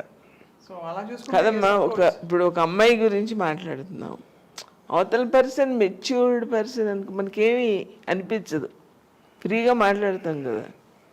అదే సగం సగం కొంచెం కొంచెం నాలెడ్జ్ తెలిసిన వాళ్ళతోటి మనం ఫ్రీగా మాట్లాడలేం, అంతే కదా. అవును, అలాగే రావుతో కూడా నాకు అలా అనిపిస్తుంది అంతే. తను చెప్పిన మాట్లాడుతున్నట్టే ఉంది, మెచ్యూర్డ్ పర్సన్ ఉన్నట్టు. మెచ్యూర్డ్ పర్సన్ మాట్లాడుతున్నాడు కదా అని నాకు అసలు ఎప్పుడు తర్వాత తన గురించి భయపడడం కానీ ఎప్పుడు భయం వేయలేదు నాకు. అంటే ఎలాంటి భయాలు అంటే ఇప్పుడు ఆ సినిమాలు తీస్తాడు కదా, రక్త చరిత్ర అవి తీస్తే. ఓహో, అలాంటివి అంటే కొంచెం మీరు అనేవి ఈ డేంజరస్ జానర్స్ లో వాళ్ళు కొంతమంది మూర్ఖులు ఉంటారు కదా, అసలు పార్టీ యజమాని చెప్పకపోయినా మధ్యలో వాళ్ళు ఏ చేస్తారు పిచ్చి పనులు. అలాంటి భయాలు కూడా మీరు అంటే అండర్ వరల్డ్ ఒక టైంలో అండర్ వరల్డ్ బెదిరింపులు వచ్చాయి అని అంటారు, నిజమేనా? రావటం నిజమే, కానీ నాకు నేనేం తెలుసు అది ఏంటి బెదిరింపు అనేది, ఎందుకు, లేకపోతే ఎవరు చేస్తున్నారు, నాకు ఐ అండర్స్టాండ్ దట్ వర్డ్. మీకు అది అర్థమైనప్పుడు నేను ట్యాకిల్ చేయగలుగుతానని నాకు తెలుసు. అది వర్మగారు, ఇప్పటికీ మీ ఇంట్లో వాళ్ళు ఎన్ని సందర్భాల్లో మాట్లాడినా మీరు ఒక చాలా దేవదూత, మీరు భూమి మీద పుట్టిన అవతార పురుషుడు, లేకపోతే ఇంకేదో భగవద్గీతని మొత్తం ఒక శ్రీకృష్ణుడు, ఈ టైప్లో మాట్లాడతారు మీ ఇంట్లో వాళ్ళు. రాముకున్నంత మనసు ఎవరికీ లేదు, రాముకున్నంత బాధ్యత ఇంకెవరికీ లేదు, రాముకున్నంత మంచితనం ఇంకెవరికీ లేదని. మీరు మాత్రం నేను పదే పదే నేను పరమ డాష్, నేను ఎదవని ఇలా చెప్పుకుంటూ ఉంటారు. అంటే ఇప్పుడు అక్కడ పాయింట్ ఏంటంటే, ఫస్ట్ ఆఫ్ ఆల్ మీరు మనకు మాట వాడినప్పుడు దానికి ఒక డెఫినేషన్ ఇవ్వాలి. మంచితనం డెఫినేషన్ వాళ్ళకేంటి, నాకేంటి, బయట వాళ్ళకి ఏంటి అనేది. జనరల్గా మంచి అనేది ఏంటి, అందరికీ సాయం చేస్తాడు, లేకపోతే అది అని ఏదో ఉంటుంది, కొన్ని పారామీటర్స్ ఉంటాయి. ఆ పారామీటర్స్ నేను ఫాలో అను. అప్పుడు నేను I can't say that I'm a good person. ఏది తప్పు అనుకొని నేను ఎంబ్రేస్ చేస్తాను, నేను అవుట్ ఆఫ్ మై వే వెళ్ళి దాని గురించి సపోర్టింగ్గా మాట్లాడతాను. అలాంటప్పుడు నేను మంచి ఉన్నా చెడు ఉన్నా అంటే అప్పుడు ఎవరికైనా అంటే మంచి చెడు అనేది వాళ్ళ రిలేషన్షిప్లో ఉంటుంది. అమ్మతో నా రిలేషన్షిప్కి మీతోటి, లేకపోతే ఎవరితోటి రోడ్డు మీద వెళ్ళి ఎవరితోనో ఇంకెవరితోనో అందరితో వేరువేరుగా ఉంటుంది. వాళ్ళకు కూడా నా గురించి వేరుగా ఉంటాయి అభిప్రాయాలు. అప్పుడు డైరెక్ట్గా నేను ఇంట్లో వాళ్ళతో ఎలా ఫర్ ఎగ్జాంపుల్ నేను మామూలు ఏమంటుందని ఇప్పుడు నేను చాలా రేర్గా కలుస్తాను ఫ్యామిలీని, అసలు చాలా రేర్. అది ఎందుకంటే నాకు కామన్ టాపిక్ ఉండదు మాట్లాడటానికి. నేను ఎంతసేపు ఎవరితో కలవాలనుకుంటా, ఎక్స్ట్రీమ్ పీపుల్, వాళ్ళు క్రిమినల్స్ అవ్వచ్చు, కాప్స్ అవ్వచ్చు, లేకపోతే ఎవరో పొలిటికల్ లీడర్స్, లేకపోతే ఒక విపరీత మనుషులతోటి నాకు వచ్చిన ఎక్సైట్మెంట్ మామూలు మనుషులతో రాదు నాకు. అప్పుడు ఇప్పుడు అమ్మతో కానీ మా ఇంట్లో సిస్టర్తో మాట్లాడటానికి నాకు టాపిక్ దొరకదు, ఎందుకంటే వాళ్ళు ఉన్న ప్రపంచం వేరు, ఒక కనెక్షన్ లేదు నాకు, దానికి ఒక కామన్ సబ్జెక్ట్ అనేది చాలా కష్టం. అప్పుడేంటి నాకు జనరల్ ఎమోషన్స్ అసలు నేను పట్టించుకున్నాను. ఆడేంటి ఇలా అయిపోయాడు అంటే ఇప్పుడు ఎవడ మానాడు పోతాడని ఫిలాసఫీ ఉంది కాబట్టి వాళ్ళకి ఇంటరాక్షన్ ఉన్న వేరే మనుషుల గురించి కూడా నాకు ఇంట్రెస్ట్ ఉండదు. మా అయితే 10 నిమిషాలు 15 నిమిషాలు వాళ్ళు ఏంటి వీళ్ళు ఏంటి నాకు అయిపోతుంది, టాపిక్ అయిపోతుంది అంతే. యా, దాని తర్వాత నాకు ముందుకు ఫర్ ఎగ్జాంపుల్ ఈ మధ్యన నా డాటర్కి తను ఇక్కడ 45 days ఉంటే నేను 10 minutes కలిసాను. ఇది హైదరాబాద్లో ఉంది తను. ఆ 10 minutes కూడా నాకు ఏం మాటలు తెలియదు. అది అప్పుడు ఏంటంటే అలాంటి ఆస్పెక్ట్ ఉన్నప్పుడు ఎవరు అలా చేయరు. అంటే ఇప్పుడు ఫ్యామిలీస్తో అంటే సాటర్డేస్ అంటే ఫ్యామిలీతో కలుపుతాను, మంచి భోజనం పెడుతుంది. ఇప్పుడు నాకు భోజనం ఇష్టం ఉండదు, అదొకటి. మళ్ళీ సో భోజనం లేకుండా మాటలు లేకుండా ఇంకేం చేస్తాం? యా, మళ్ళీ అదొకటి. డ్రింక్ తాగినా కూడా టాపిక్ ఉండదు కదా. సో అప్పుడేంటి నేను రూట్లెస్గా ఉంటాను, ఎందుకంటే నేను మొహమాటం కోసం ఏం చేయను. ఇప్పుడు మొహమాటం కోసం ఏం చేయనప్పుడు అందుకని ఏంటి నేను ఫస్ట్ నుంచి అలా చేశాను కాబట్టి వాళ్ళు కూడా అది మర్చిపోయారు, అది అలవాటు అయిపోయింది. అప్పుడు నేను చాలా తక్కువసేపు ఉంటాను కాబట్టి వాళ్ళు మంచిగా అనుకుంటారు నన్ను. అది నా నిజస్వరూపం అని చూడాలి అది అంటే నిజ స్వరూపం అంతకంటే ఏముంటుంది, అట్మోస్ట్ ఎమోషన్ రియాక్షన్ షాట్స్ ఉండవు అంతే. అంతే కదా. సూర్యవతి గారు, చాలా సందర్భాల్లో రామ్ గోపాల్ వర్మ గారు నాకు ఎమోషన్స్ లేవు ఉండవు అంటారు. మీరు నమ్ముతారా? 100% రాంగ్ అది. అది ఎలా అంటారు, డంకా చెప్తారంటారు, అలా చెప్తున్నాను.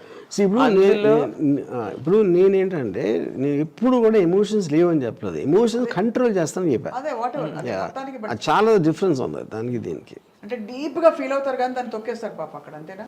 నో, అది I try to understand the emotion. మీరు అండర్స్టాండ్ చేసుకున్న దేనికి మీరు భావోద్వేగం పొందరు. ఎప్పుడైనా ఏడ్చారా?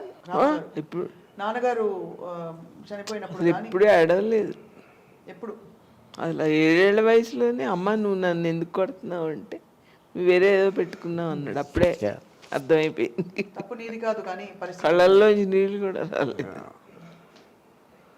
సో ఇప్పుడు ఇక్కడ ఏంటంటే పాయింట్, మీకు లాజిక్కి ఒక ప్రాక్టికల్ అప్లికేషన్ ఉండదు. ప్రాక్టికల్ అప్లికేషన్ అంటే ఏంటంటే మీరు అనుకున్న దాన్ని మీరు ప్రాక్టీస్లో చేయటానికి, మీరు ఆలోచించడానికి, అవతలోళ్ళు ఎలా తీసుకుంటారనే దానికి, అవతలోళ్ళ దృష్టిలో అది ఎలా ఉంటుంది అనుకునే దానికి ఒక తేడా ఉంటుంది. సో దాంట్లో ఏమైంది, నాకు మా ఫాదర్ పోయినప్పుడు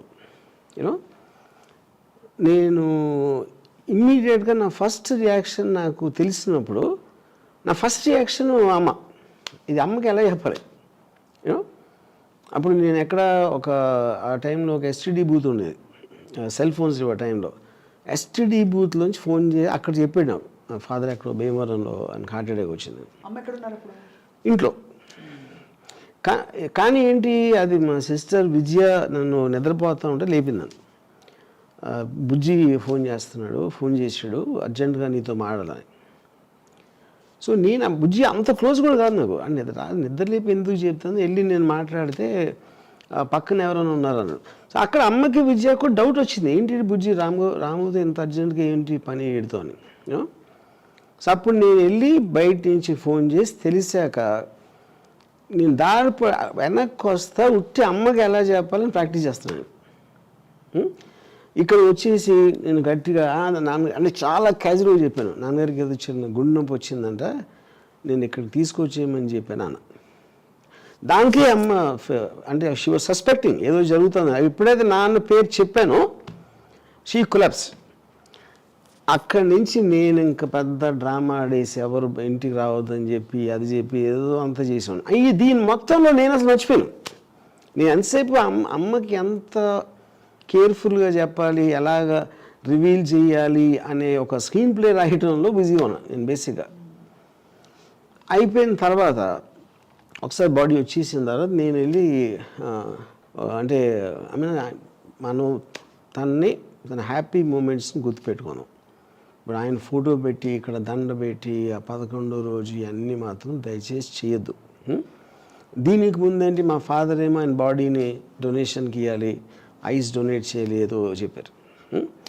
ఇప్పుడు ఆ టైంలో nobody wants to see that. అంటే ఇప్పుడు మనం నిన్నటి వరకు మనతో ఉన్నప్పుడు నేనేమో నాన్నగారు కోరారు కదా, అది ఎలా మనం అవాయిడ్ చేస్తాం అనే దాంట్లో కొంచెం ఆల్మోస్ట్ ఫోర్స్ఫుల్గా మాట్లాడాను. అప్పుడు అమ్మ ఏడుస్తా నీ ఇష్టం అన్నట్టు అన్నాడు. ఇప్పుడు అయిపోయిన తర్వాత ఐస్ డొనేషన్ అది చూసి అది నేను విపరీతంగా ఐ ఫెల్ట్. ఎందుకంటే అన్ని సంవత్సరాలు వాళ్ళిద్దరూ కలిసి ఉన్నప్పుడు నేనేదో పెద్ద తొక్కలో లాజిక్ తీసుకొచ్చి, అండ్ ఎందుకంటే life is for the living not for the dead. Father పోయారు, ఆయనకి అయితే తెలియదు ఏమవుతుందో. అమ్మకి అలాంటి విజువల్ సబ్జెక్ట్ చేశానని నాకు చాలా చాలా పెద్ద regret. Maybe the most regretted incident in my life. Yeah, but that's it. అంటే అయిపోయింది. అంటే that's one of the flops I made ఆ డెసిషన్. ఓకే, అప్పుడు ఎందుకంటే నేను ఎక్కడి నుంచి ఉన్నాను, అమ్మ ఎప్పటి నుంచి ఫాదర్ నుంచి పెళ్లి చేసుకున్నప్పటి నుంచి ఇన్ని సంవత్సరాలు వాళ్ళు గడిపి, అందుకని ఆ రోజు నేను డిసైడెడ్ నా లైఫ్లో మళ్ళీ ఎప్పుడు నేను ఒక పోయిన వాళ్ళ బాడీ అనేది ఎంచుకోను. That is one I decided first and last time. ఇప్పుడు ఈ సందర్భంలో నేను ఒకటి చెప్తాను మీకు. ఒకటి, ఇప్పుడు ఎవరు ఎప్పుడు పోతారో ఎవరికి తెలియదు. నేను ముందు పోయినా నువ్వు నన్ను చూడద్దు, నేను నిన్ను చూడను. ఎస్, కానీ ఇక్కడ ఒక రహస్యం I love it, I love it. Swapna ఒక రహస్యం ఇప్పుడు కనిపించావా? ఇప్పుడు ఇప్పుడు ఫస్ట్ టైం మా అమ్మతో మాట్లాడు, మా అమ్మతో ఎస్ మా అమ్మతో మాట్లాడను, మా అమ్మ నేనేమో 6 నెలలు అయింది అంటాడు. అవన్నీ ఏంటి మేము తలుచుకోవడం కదా. This is really way too. I'm sorry. I'm sorry. ఏమిటి పెద్ద దొంగ ఓకే తనకు తానే బయట పెట్టేసుకున్నాడు. ఇంతకన్నా అండర్స్టాండింగ్ ఉంటుందా? ఉండదు. యా, కాదు 20 ఏళ్ల కొడుకు, కానీ ఇది గుర్తుపెట్టుకోండి, అమ్మ 100% పాటిస్తుంది, నాకు తెలుసు అది. అది 20 ఏళ్ల కొడుకు చెప్పడం వేరు స్వప్న. 20 ఏళ్ల కొడుకు మా అమ్మ ఇష్టం, మా చెల్లెలు ఇష్టం, మా తమ్ముడు ఇష్టం అంటాడు. సరిగ్గా 4 ఏళ్ళకి మారిపోతాడు. దానికి ఆ చెల్లెలకి ఏమి ఇచ్చేస్తున్నారో అని చూస్తుంటాడు అమ్మ నాన్న. అలాంటిది ఈ పిల్లోడు అసలు 20 ఏళ్ళ వయసులో ఏ ప్రేమ ఉందో కుటుంబం అంటే ఇప్పుడు కూడా అదే ప్రేమ. దాంట్లో అసలు ప్యూర్ అంటే ప్యూర్. కుటుంబ వ్యవస్థ నమ్మను. తెలీదు. ఇది నేను 100% ఫస్ట్ ఆఫ్ ఆల్ ఇది చెప్తున్నాను. ఇప్పుడు మీరు ఒక పర్టికులర్ పాయింట్లో మీ ఇంట్లో ఉంటారు కాబట్టి మీరు ఆ వ్యక్తితో ఇంటరాక్షన్ ఎక్కువ ఉంటుంది కాబట్టి దాని మూలాన మీకు ఒక ఎమోషన్ డెవలప్ అవుతుంది. కానీ అదే ఎమోషన్ ముందుకెళ్ళి మీకు కొంప ముంచుతుంది. ఎందుకంటే ఆ రిలేషన్షిప్స్ మూలానే మీకు అవన్నీ ఒక జైల్లాగా తయారవుతాయి. ఇది అవ్వట్లేదని బాధపడి ఆడ అలా అయిపోయాడని ఇది అయిపోయి ఇలా నన్ను అన్నాడు అని, ఇదంతా కూడా ఫ్యామిలీ ఆస్పెక్ట్ అనేది అసలు అవుట్డేటెడ్ సిస్టమ్. అది ఇప్పుడు నేను చాలా స్ట్రాంగ్గా నమ్ముతాను. Then what is ఆ కాన్షియస్నెస్ అనేది ఏది, what is the bond you have? మీరు ఎవరినైనా నేను దర్శనం సేమ్ కాదు, అదే అంటున్నాను.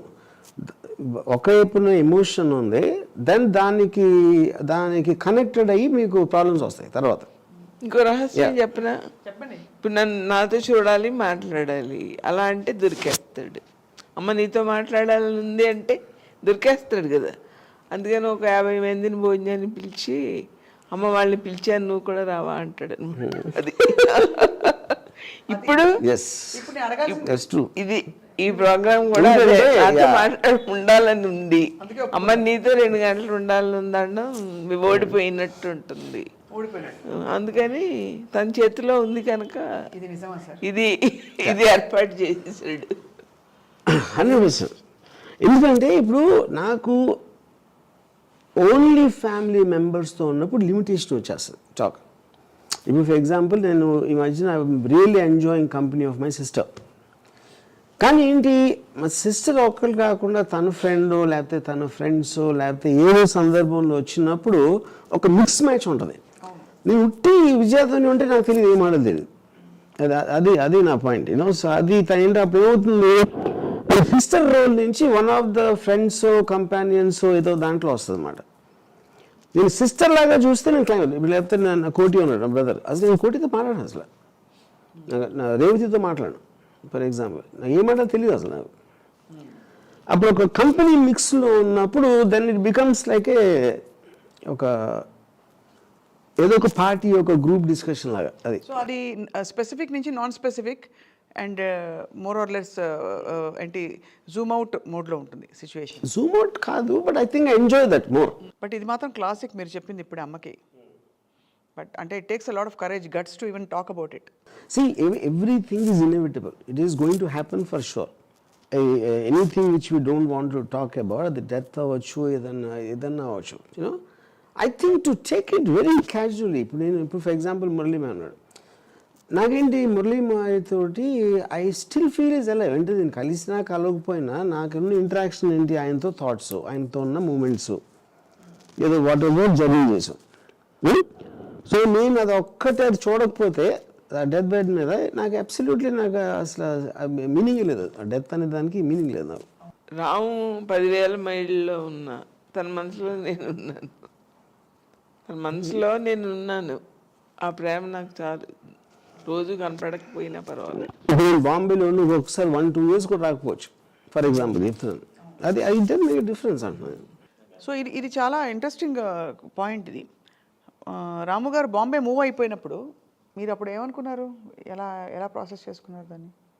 తను చక్కగా చెప్పాడు, అమ్మ నేను వెళ్తున్నాను, నువ్వు మరి ఏంటి నువ్వు బెంగ పెట్టుకుంటే మరి నేను నాకు అక్కడ ఇంకేం పని కనపడదు, నువ్వే కనపడతావు అన్నాడు. అంటే వెంటనే రాముకు పనే కనపడాలి అనుకున్నా. మీ గురించి అమ్మ చెప్తున్న విషయాలు ఇవి revolutions to the world. Because మీరు కోల్డ్, ఒక ఏం చెప్పాలి, anti social, against societies normal, ఇవి beyond emotions, devoid of emotions beyond గారు. ఇలాంటి ఒక ఇంప్రెషన్ క్రియేట్ అయింది కాలక్రమంలో. Rebellious, reckless, irresponsible. Yeah, but all of them is true. That is true. Maybe you're just getting mixed up with this. I think you're... see, the point is,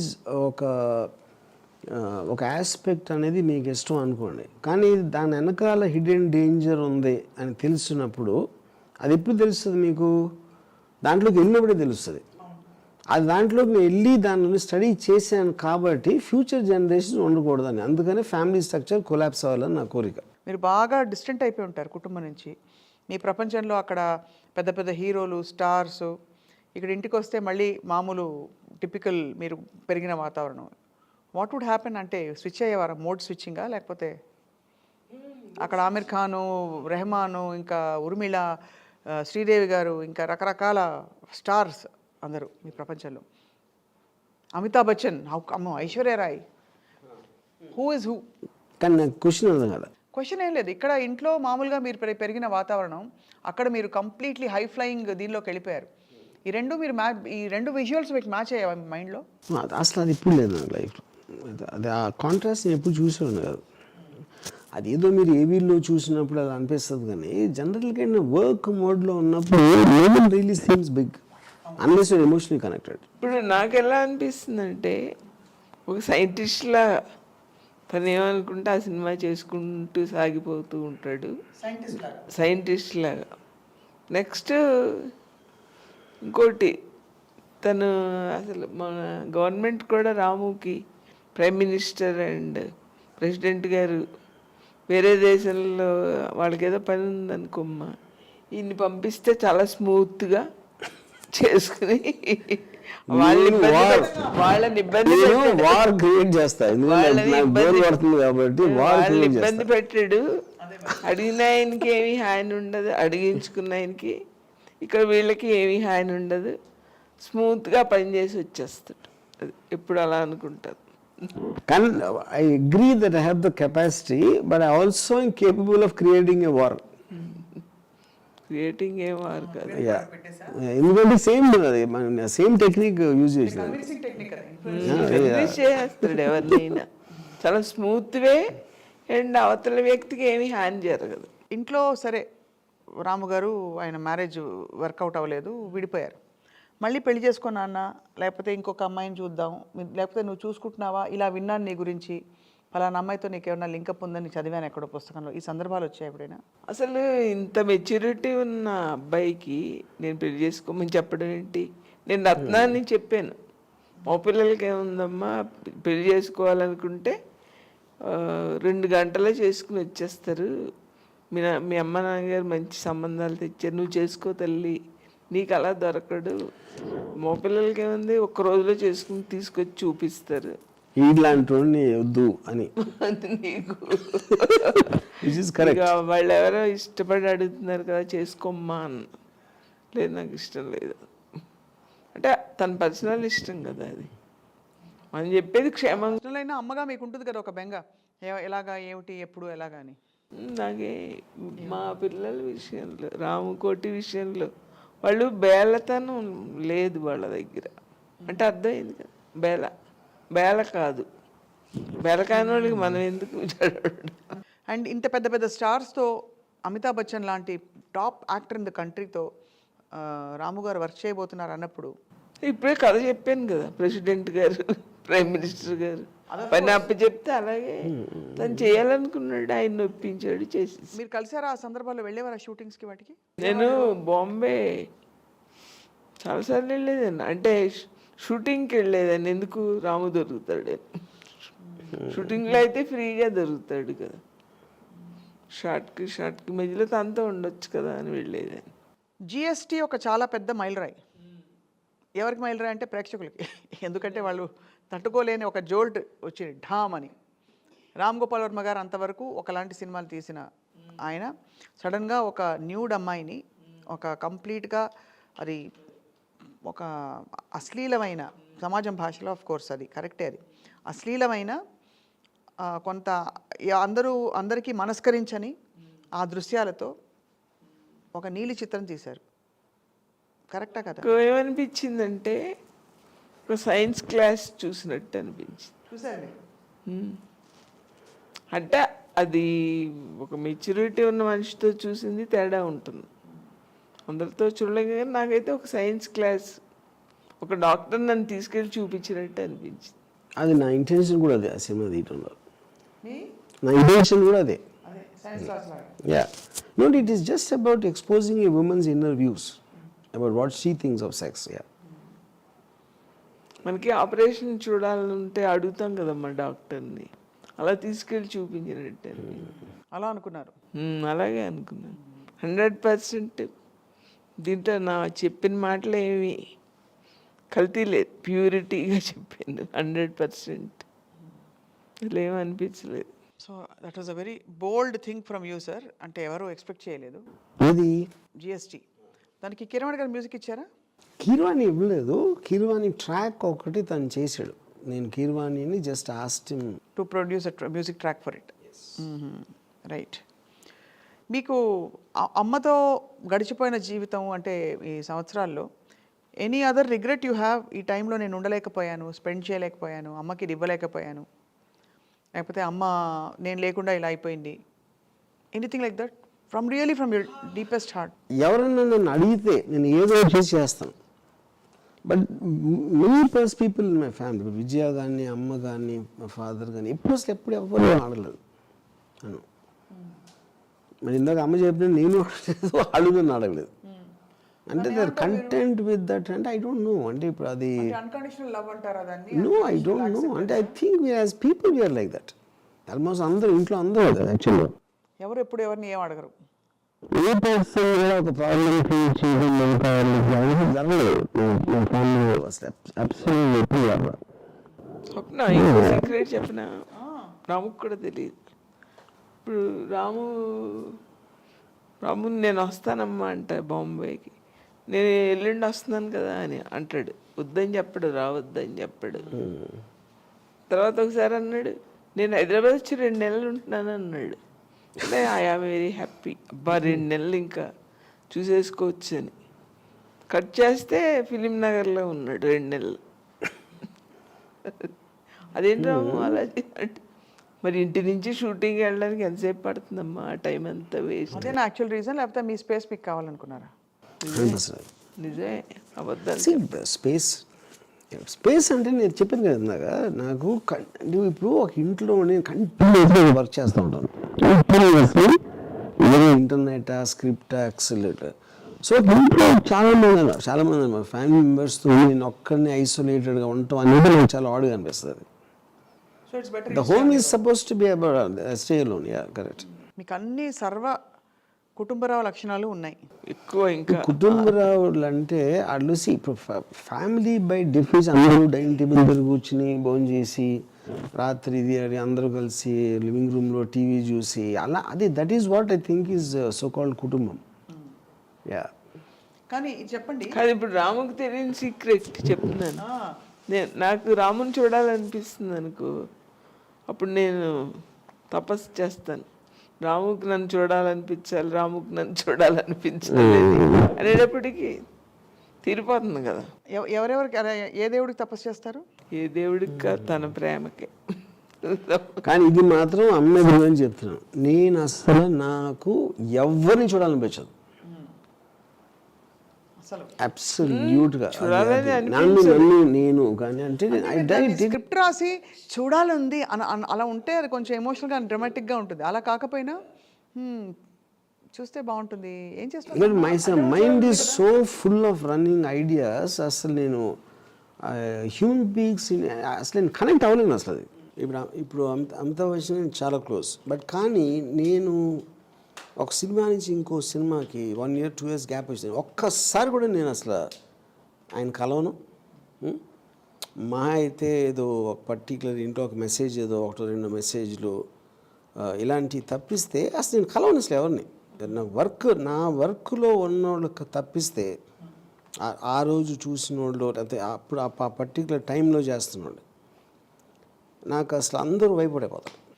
ఇది నాకు తెలిసిన విషయం మిమ్మల్ని అడుగుతున్నాను కన్ఫర్మ్ చేసుకోవడానికి. Completely off from where we are. చిన్నప్పుడు వినాయక చవితి దసరా పండుగలకి రాము గారు కొబ్బరికాయలు అవి తెచ్చేవారు.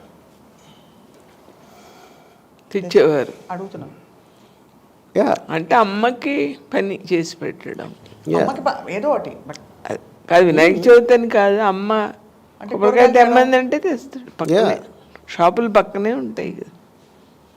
పైగా హాలిడేస్ నేను కూర్చునేవాడిని Vinayaka Chavithi whatever that is and everything చేసేవాడు నేను. అంటే ద పాయింట్ ఏంటి అక్కడ Vinayaka Chavithi like for the undrallu 2-3 రోజులు చదువుకోకలా పుస్తకాలు అక్కడ పెట్టి అది నా మెయిన్ ఇంట్రెస్ట్.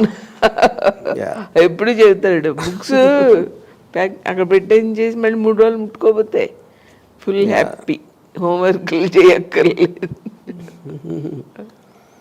సో నాకు ఇప్పుడు మా నాన్నమ్మ ఉండేవారు మా ఇంట్లో.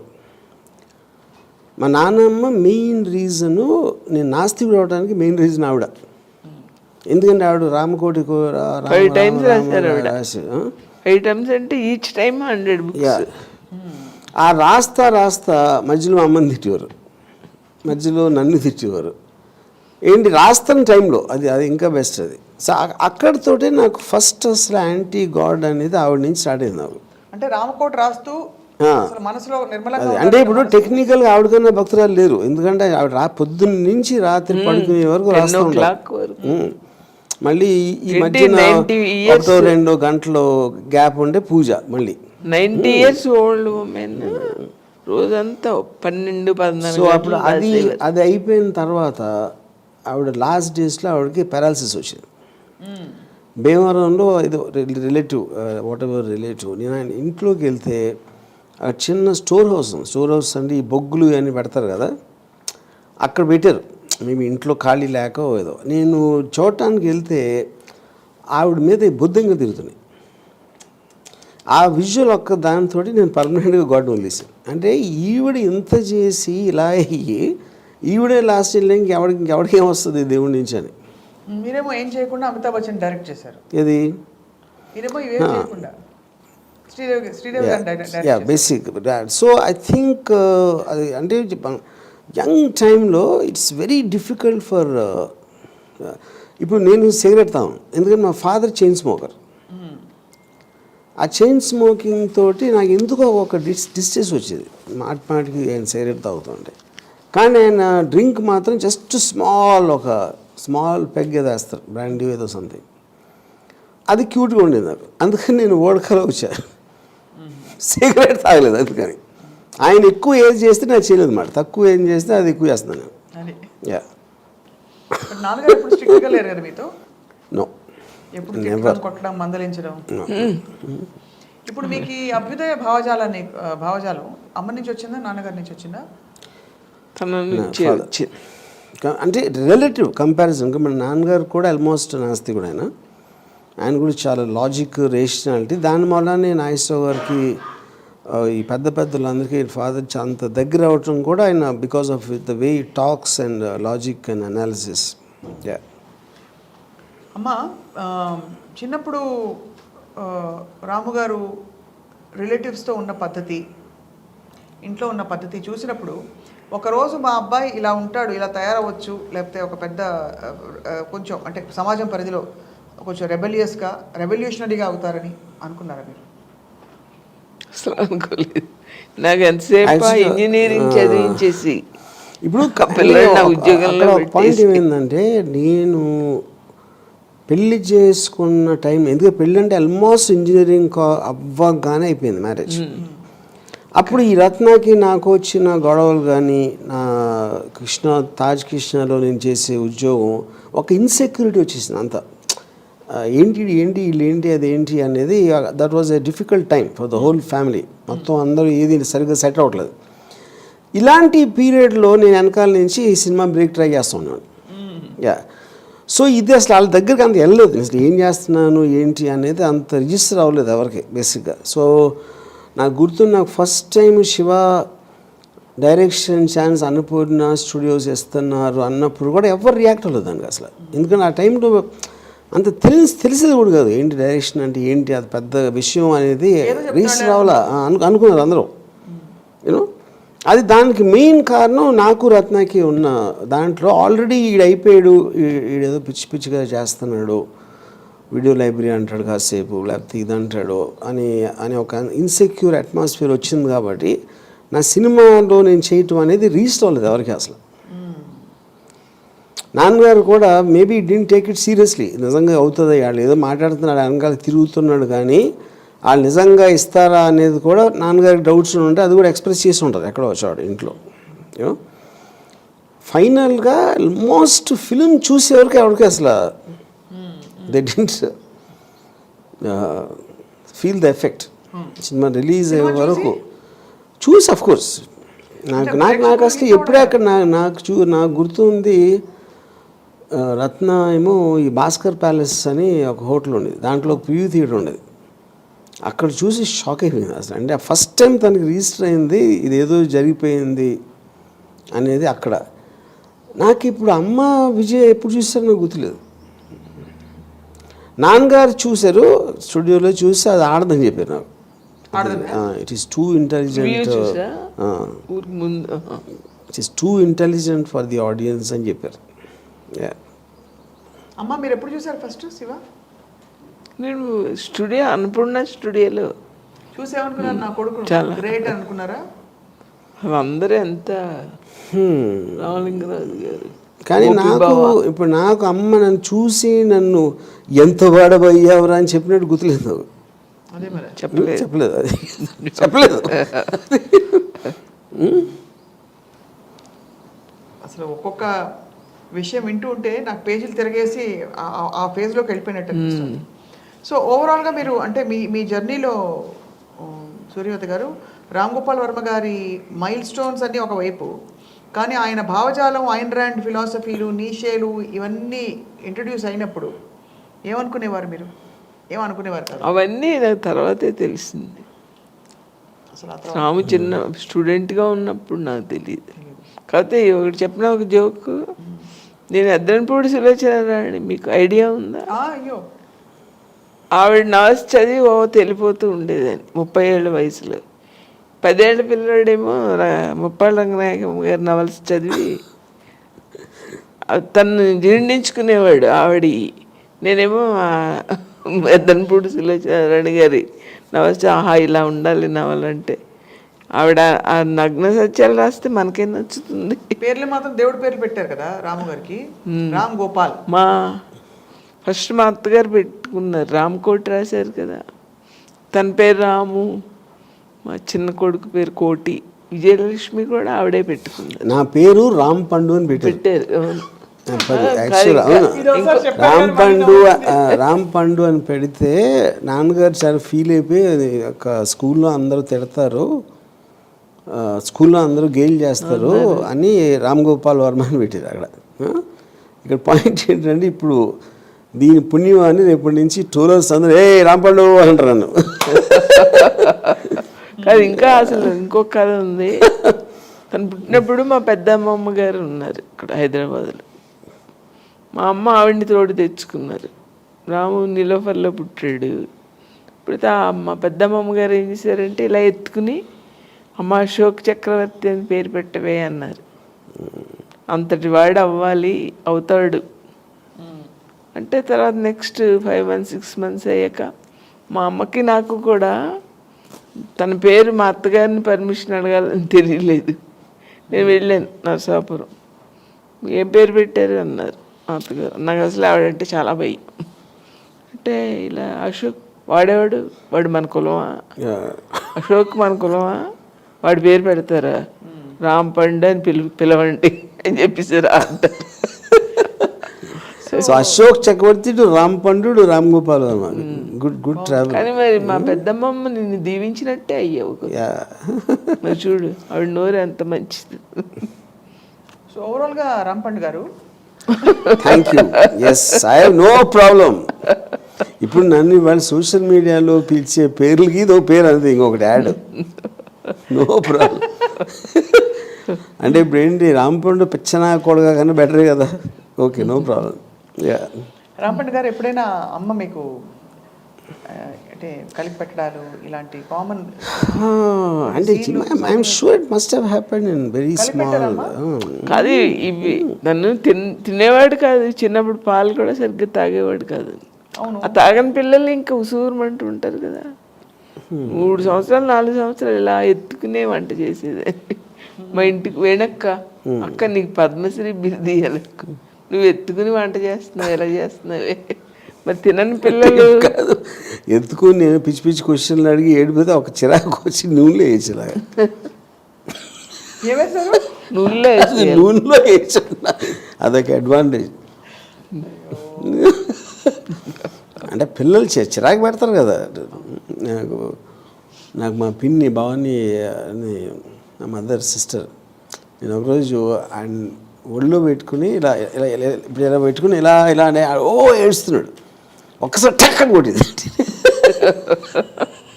అంటే ఒక లిమిట్ దాటినప్పుడు వస్తుంది చిరాకు. అది anyway, just of the topic. వాళ్ళు నీరసంగా ఉంటారు పాపం. చిన్నప్పుడు పెళ్ళిళ్ళు. But what is actually evident, ఇప్పుడు ఇన్ని ప్రశ్నలకి దాని కామన్ పాయింట్ ఏంటంటే దట్ సమ్వేర్ మిమ్మల్ని అఫ్కోర్స్ అమ్మ అర్థం చేసుకున్నట్టు అని అంటాం, చాలా డీప్గా అర్థం చేసుకున్నారు ఒకవైపు, ఇంకోవైపు ఆవిడ చూడాలనుకుంటుంది మీలో చూస్తున్నారని కూడా అనిపిస్తుంది. Is that right? సి నాకు ఇప్పుడు నా ఫిలాసఫీగా నేను మాట్లాడేది కానీ లేకపోతే నేను జీవించే విధానం కానీ ఆ అన్నిటి దాంట్లోంచి అమ్మకి ఎంతో కొంత కరేజు, ఎంతో కొంత అండర్స్టాండింగు, ఒక హ్యాపీగా ఉండాలి బతికినంత కాలం అనే ఒక స్ట్రెంగ్త్ నా నుంచి కొంచెం వచ్చి ఉంటుందని నా ఆశ. అదొక్కటి నేను చెప్పిన, నా నుంచి తనకు వచ్చి మళ్ళీ తన నుంచి నేను నేర్చుకున్నాను. పాయింట్ అది. కానీ మీ నుంచి మొత్తం ఈ ఫిలాసఫీ అంతా మీ నుంచి వచ్చింది, ఇంకెక్కడి నుంచి వస్తుంది? నా నుంచి వచ్చాక మళ్ళీ ఏమీ తెలియనట్టు నేర్చుకున్నా తన దగ్గర. నువ్వే నేర్పించావు నాకు. ఎప్పుడైనా అంటే నిజంగా చెప్పాలి, ఇది ఫిలాసఫీ కాదు, ఇజంలు వద్దు, థియరీలు వద్దు. అమ్మ చెప్పండి, రాము గారు ఒంటరిగా ఉంటారు, ఏం తింటున్నాడు టైంకి, లేకపోతే సరే మీరు ఎంత భోజనం పంపించినా కూడా ఏమైపోతున్నాడు, ఏం చేస్తున్నాడు అనే ఆందోళన కలిగి ఉంటుంది కదా కొన్ని సందర్భాలు. అంటే తనను బట్టి నాకు కలగదు. అంటే చెప్పాను కదా మీ దగ్గర, బేల కాదు ఈ పిల్లడు అని, ఇష్టంతో ఉంటున్నాడు కదా. సో అప్పుడు అలా ఆందోళన కలగలేదు. నేను ఒంటరి అయిపోయాను ఇప్పుడు నా కొడుకు దగ్గర నాకు అని బాగా మిస్ అయిపోయిన సందర్భాలు ఉంటాయి? అస్సలు ఉండదు నాకు. అంటే మరి దగ్గరే పక్కనే ఉన్న మూలన్నీ అంటే ఒక్కదానే ఉన్నానని అస్సలు అనిపించదు.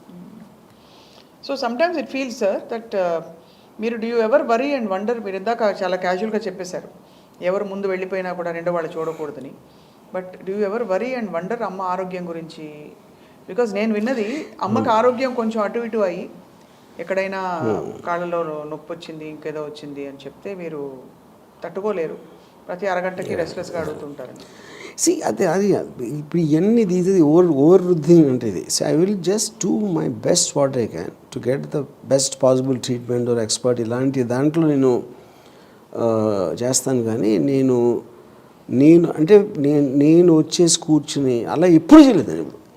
ఇప్పుడు నాకు బాగుండకపోతే ఎవరు రాని దగ్గర, నేను నాకు ఎప్పుడు ఒంట్లో బాగోకపోతే నాకు వచ్చి యా అంటే అది ఏమి రూలు గీలు కాదా, జస్ట్ హేట్ ఇట్ అంతే. స్వప్న చెప్పనా నీ దానికి ఆన్సర్. ఇప్పుడు ఫ్యామిలీ అమ్మ, తమ్ముడు, చెల్లెళ్ళు, కూతురు, భార్య ఎవరైనా వాళ్ళకి ఒక 15 రక్షణ చక్రాలు వేసేసాడు. ఇంకా వచ్చి చూడడం ఎందుకు, ప్రత్యేకంగా అవే రక్షణ చేస్తాయి. తనకి ఇష్టం ఉండదని మేము వెళ్ళాం, తను పలకరిస్తే కూడా బాగోలేదా అంటే కూడా ఇష్టం ఉండదు, తనకి ఇష్టం లేని పనులు చేయకూడదు అనుకుంటాం అందరు.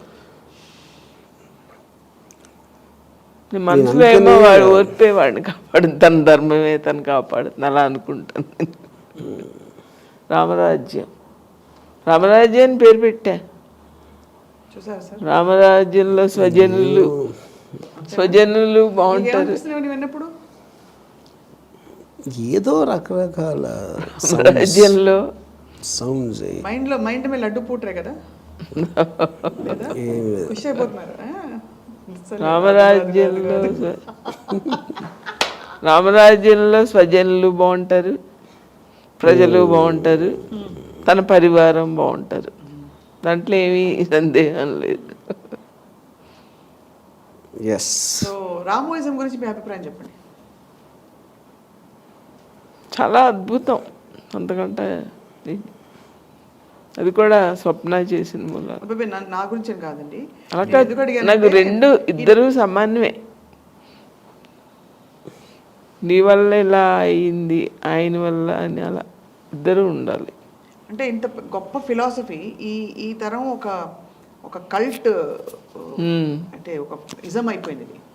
యంగ్స్టర్స్ అందరూ బాగా కనెక్ట్ అయిపోయిన కొన్ని ఫండమెంటల్స్. అవును, చూసినప్పుడు మీకేమనిపిస్తుంది? నా కొడుకులో ఇంత కాదు. నేను భీమవరం వెళ్తే 60 years 70 years లేడీస్ వచ్చి అమ్మా చాలా నచ్చిందమ్మా చాలా నచ్చింది.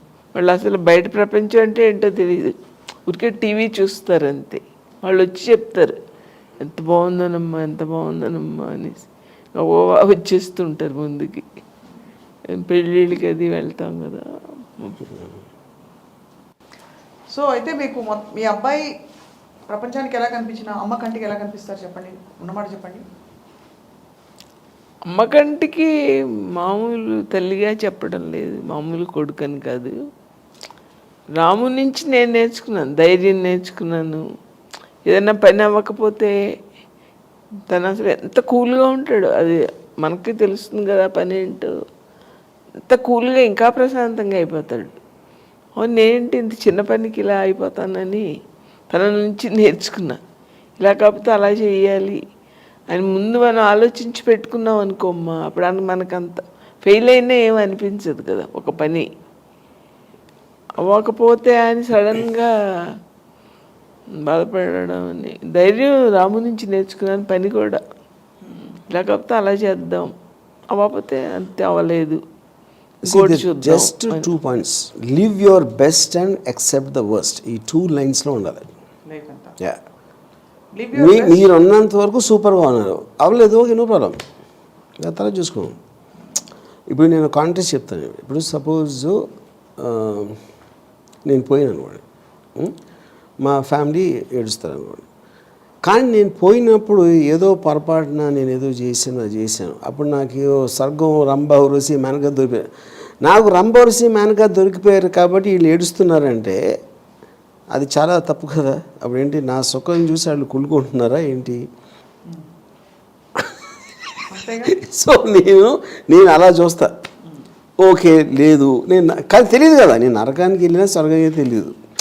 ఇప్పుడు ఇలా చేసాడు కానీ కొంతమంది బాగా మంచోడు అంటున్నారు కదా, వీళ్ళు ఎలాగో నమ్ముతున్నారు. అప్పుడు వాళ్ళ పాయింట్ ఆఫ్ వ్యూలో, మా మదర్ సిస్టర్ పాయింట్ ఆఫ్ వ్యూలో నేను చాలా మంచివాడిని. అప్పుడు నేను డెఫినెట్గా స్వర్గానికి వెళ్తాను. స్వర్గం అంటే మంచి వాడక, అమృతం వాడక ఉంటుంది, మంచి మంచి అమ్మాయిలు ఉంటారు. ఇంకప్పుడు ఇంక ఏడవడం ఎందుకు? అందరూ సెలబ్రేట్ చేసిన గంతులేదు, రోడ్డు మీద డాన్స్ చేయాలి నేను పోతే. అది నిజమైన ప్రేమ అంటే అది. నేను చెప్పినా తెలివైన వాళ్ళ దగ్గర పని చేస్తే స్వప్న, తెలివైన వాళ్ళు దీనికి చెప్పే ఆన్సర్ అదే చెప్తున్నాను. నువ్వు ఆల్రెడీ ఒప్పుకున్నావు, నేను పోతే కనుక నువ్వు డాన్స్ చేయాలి. కాదు అదే చెప్తున్నా, తెలివైన వాళ్ళ దగ్గర పని చేస్తే నాకు కూడా వస్తుంది కొంచెం తెలివి. నువ్వు చెప్పేదంతా అర్థమైంది. కానీ నువ్వు ఆల్రెడీ కమిట్ అయిపోయావు, అంతే అయిపోయింది. మీరందరూ సరే గుర్తు చేసుకోండి. ఇప్పుడైతే మరి మీరు చెప్పారు, మీకు అమ్మాయి ఎలా కనిపిస్తారు చెప్పండి, మీరు యోగిలాగా నేను ఎంత చెప్పాను కదా, నా ఇన్ ద కాంటెక్స్ట్ ఆఫ్ నా రిలేషన్షిప్లో ఎవరైనా నన్ను రిస్ట్రిక్ట్ చేయకుండా నా నన్ను వదిలేసి నా ఫ్రీడమ్కి వాల్యూ ఇచ్చినందుకు.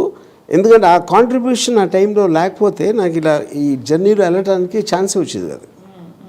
ఆ ఫ్రీడమ్ అనేది that is the it is not just a question of నాకు జన్మనిచ్చారా పాయింట్ కాదు. పెరిగే టైంలో నేను వెళ్తున్న డైరెక్షన్లో ఫ్రీడమ్ ఇవ్వటానికి is the point.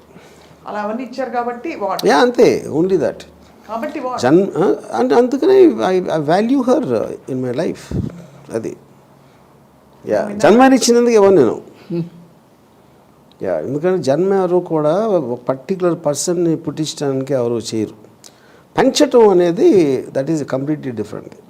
Yeah yeah Ramu గారికి ఇంకేమైనా అవార్డ్స్ రావాలి అలాంటి ఏమైనా కోరికలు ఉన్నాయా? పద్మశ్రీ, పద్మభూషణ్, భారతరత్న నేను ఇచ్చాను కదా యోగి సైంటిస్ట్ అవార్డులు చాలింకి. అలా ఎవరు ఇవ్వలేదు కదా ఇంతవరకు. పోనీ ఎవరైనా విన్నావా? ఇంకోటి నా గురించి తెలిసిన వాళ్ళు ఎవరికైనా సరే అవార్డ్స్ కాన్సెప్ట్లో వీడికి పద్మభూషణ్ కన్నా పద్మ అంటే ఎక్కువ ఇష్టం ఉండదని తెలుసు. అప్పుడు పద్మభూషణ్ ఎందుకు?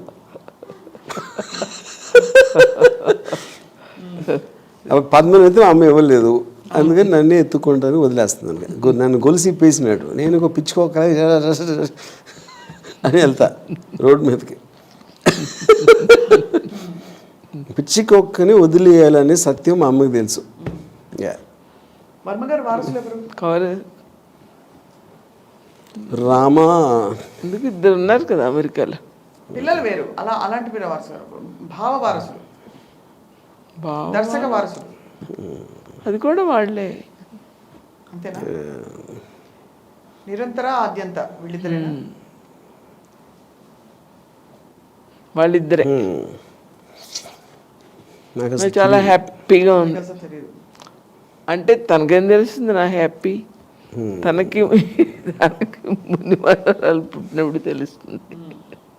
సో ఒక క్వశ్చన్ మర్చిపోయావు. రేవతి గారు రామ్ గోపాల్ వర్మ గారి అనుబంధం ఎలా ఉంటుంది మీ కళ్ళలో? చాలా అద్భుతంగా ఉంటుంది. అది చాలా తెలియని పిల్ల, మంచి పిల్ల. ఇద్దరు ఒకళ్ళనొకళ్ళు బాగా అర్థం చేసుకుని చాలా ముచ్చటేస్తుంది. అయితే ఏవేవైతే మీరు సమాజానికి చేయొద్దని చెప్తారో ఆ తప్పులు మీరు ఆల్రెడీ చేశాను కాబట్టి తెలిసింది. మళ్ళీ అంటూ జన్మ ఉంటే మీరు ఎలా పుడతారు? నిజం చెప్పండి. మళ్ళీ అంటూ జన్మ అంటే వైరస్గా పుట్టాలని నా కోరిక. వైరస్ వైరస్ హ్యాపీ అలా ఉంటుంది. అది వ్యాక్సిన్ వచ్చినప్పుడు కూడా తెలియదు దానికి. అంతే.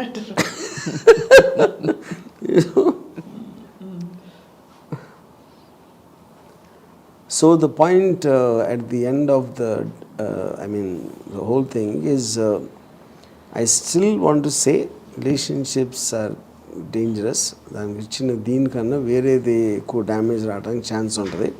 ఎంత ఎక్కువ దగ్గర అయితే అంత ఎక్కువ డ్యామేజ్ అవ్వడానికి ఛాన్స్ ఉంటుంది. అది మాత్రం నేను వదలను.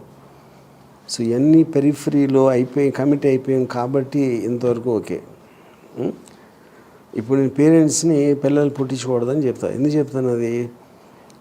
ఫస్ట్ ఆఫ్ ఆల్ వాళ్ళు ఏముంటుందని మీ మెడకి గుదిబండ్లు అవుతారు. వాళ్ళని పెంచి పెద్ద చేసి వాడు ఏం చేస్తాడో తెలీదు, ఏమవుతాడో తెలీదు.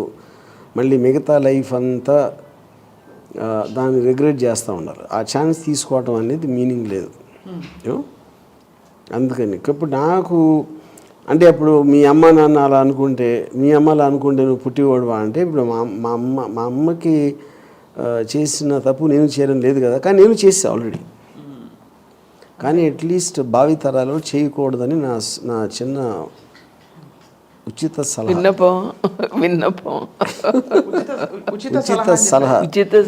రామ్ గోపాల్ వర్మ గారు, ఇప్పుడు అమ్మ గురించి అమ్మతో మాట్లాడాం కాబట్టి మంచి అమ్మ మీద పాట పాడండి. మీరు పాట అమ్మ మీద పాట ఏ పాట వస్తే ఆ పాట పాడండి. అదే మేము అమ్మకు అన్వయించుకుంటాం. ఈ పాట వస్తున్నాను సార్. జస్ట్ ఈ జీవన తరంగాలలో ఆ దేవుని చదరంగంలో యోగి ఎంత అది మంచి మీరు సింగర్ అవ్వాల్సింది. యాక్చువల్లీ ఈ కోణం ఎవరు చూడలేదు. మీరు తప్పకుండా మళ్ళీ ఒక గొప్ప సింగర్గా పుట్టి అదే టైంలో మనకి గొప్ప సింగర్గా పుట్టడం ఎందుకు, ఇప్పుడే అయిపోయాడు కదా. ఇప్పుడు అయిపోవచ్చు కానీ నేను న్యాచురల్గా నాకు వచ్చే పని చంపరా టన్ టన్ టన్ టన్ టన్ టన్ టన్ టన్ అది రక్త చరిత అది జీవన తరంగాలు లాంటి సినిమా పాట నేను లైఫ్లో పాడిన ఇప్పుడు. అది ఇవాళ మనసు నిండిపోయింది, బట్ చాలా ఎమోషనల్గా ఉంది నాకు కూడా. అంటే ఆ మాట అనేసరికి ఇందాక నుంచి ఎవరిని చూడకూడదని చెప్పారు కదా, అది ఎక్కడో కొంచెం అనిపించేలా ఉంది. అందుకని అది అర్థం అవ్వాలంటే తెలివి ఉండాలి. నాకు లేదంటారు ఇది మీకు అనిపిస్తే అలాగే అదే సెలబ్రేషన్ మ్యాన్. అంతే. Ya that is but so if celebration then why what is there not to see? What is there not to see if it's a because I don't want that visual. I mean, I want a okay, thought. but if it's a celebration. No, celebration appudu you don't want a dark image, no. ఓహో, అది point అక్కడ. ఆ image మాత్రం డార్కే.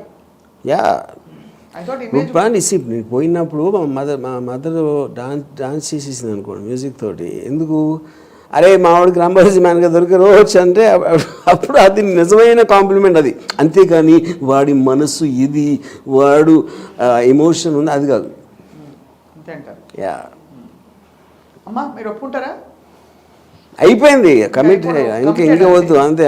ఇంకా no more questions, just wrap up. Right sir, we are all actually thrilled ఇవాళ. అమ్మని మిమ్మల్ని సూర్యవతి గారు మీకు ధన్యవాదాలు ఇంత సమయం మాకు కేటాయించినందుకు. అండ్ రామ్ గోపాల్ వర్మ గారు, as always grateful to you sir for this time and for sharing something very very personal with all us. నాకు ఏది పర్సనల్ కాదు, నాకు అన్ని పబ్లికే. అంటే మీరు స్పెషల్ అని చెప్తూ ఉంటే మీరు కాదంటున్నారు. Yeah thank you very much. ఇది ఇవాల్టి Ramuism plus. Thank you all for watching.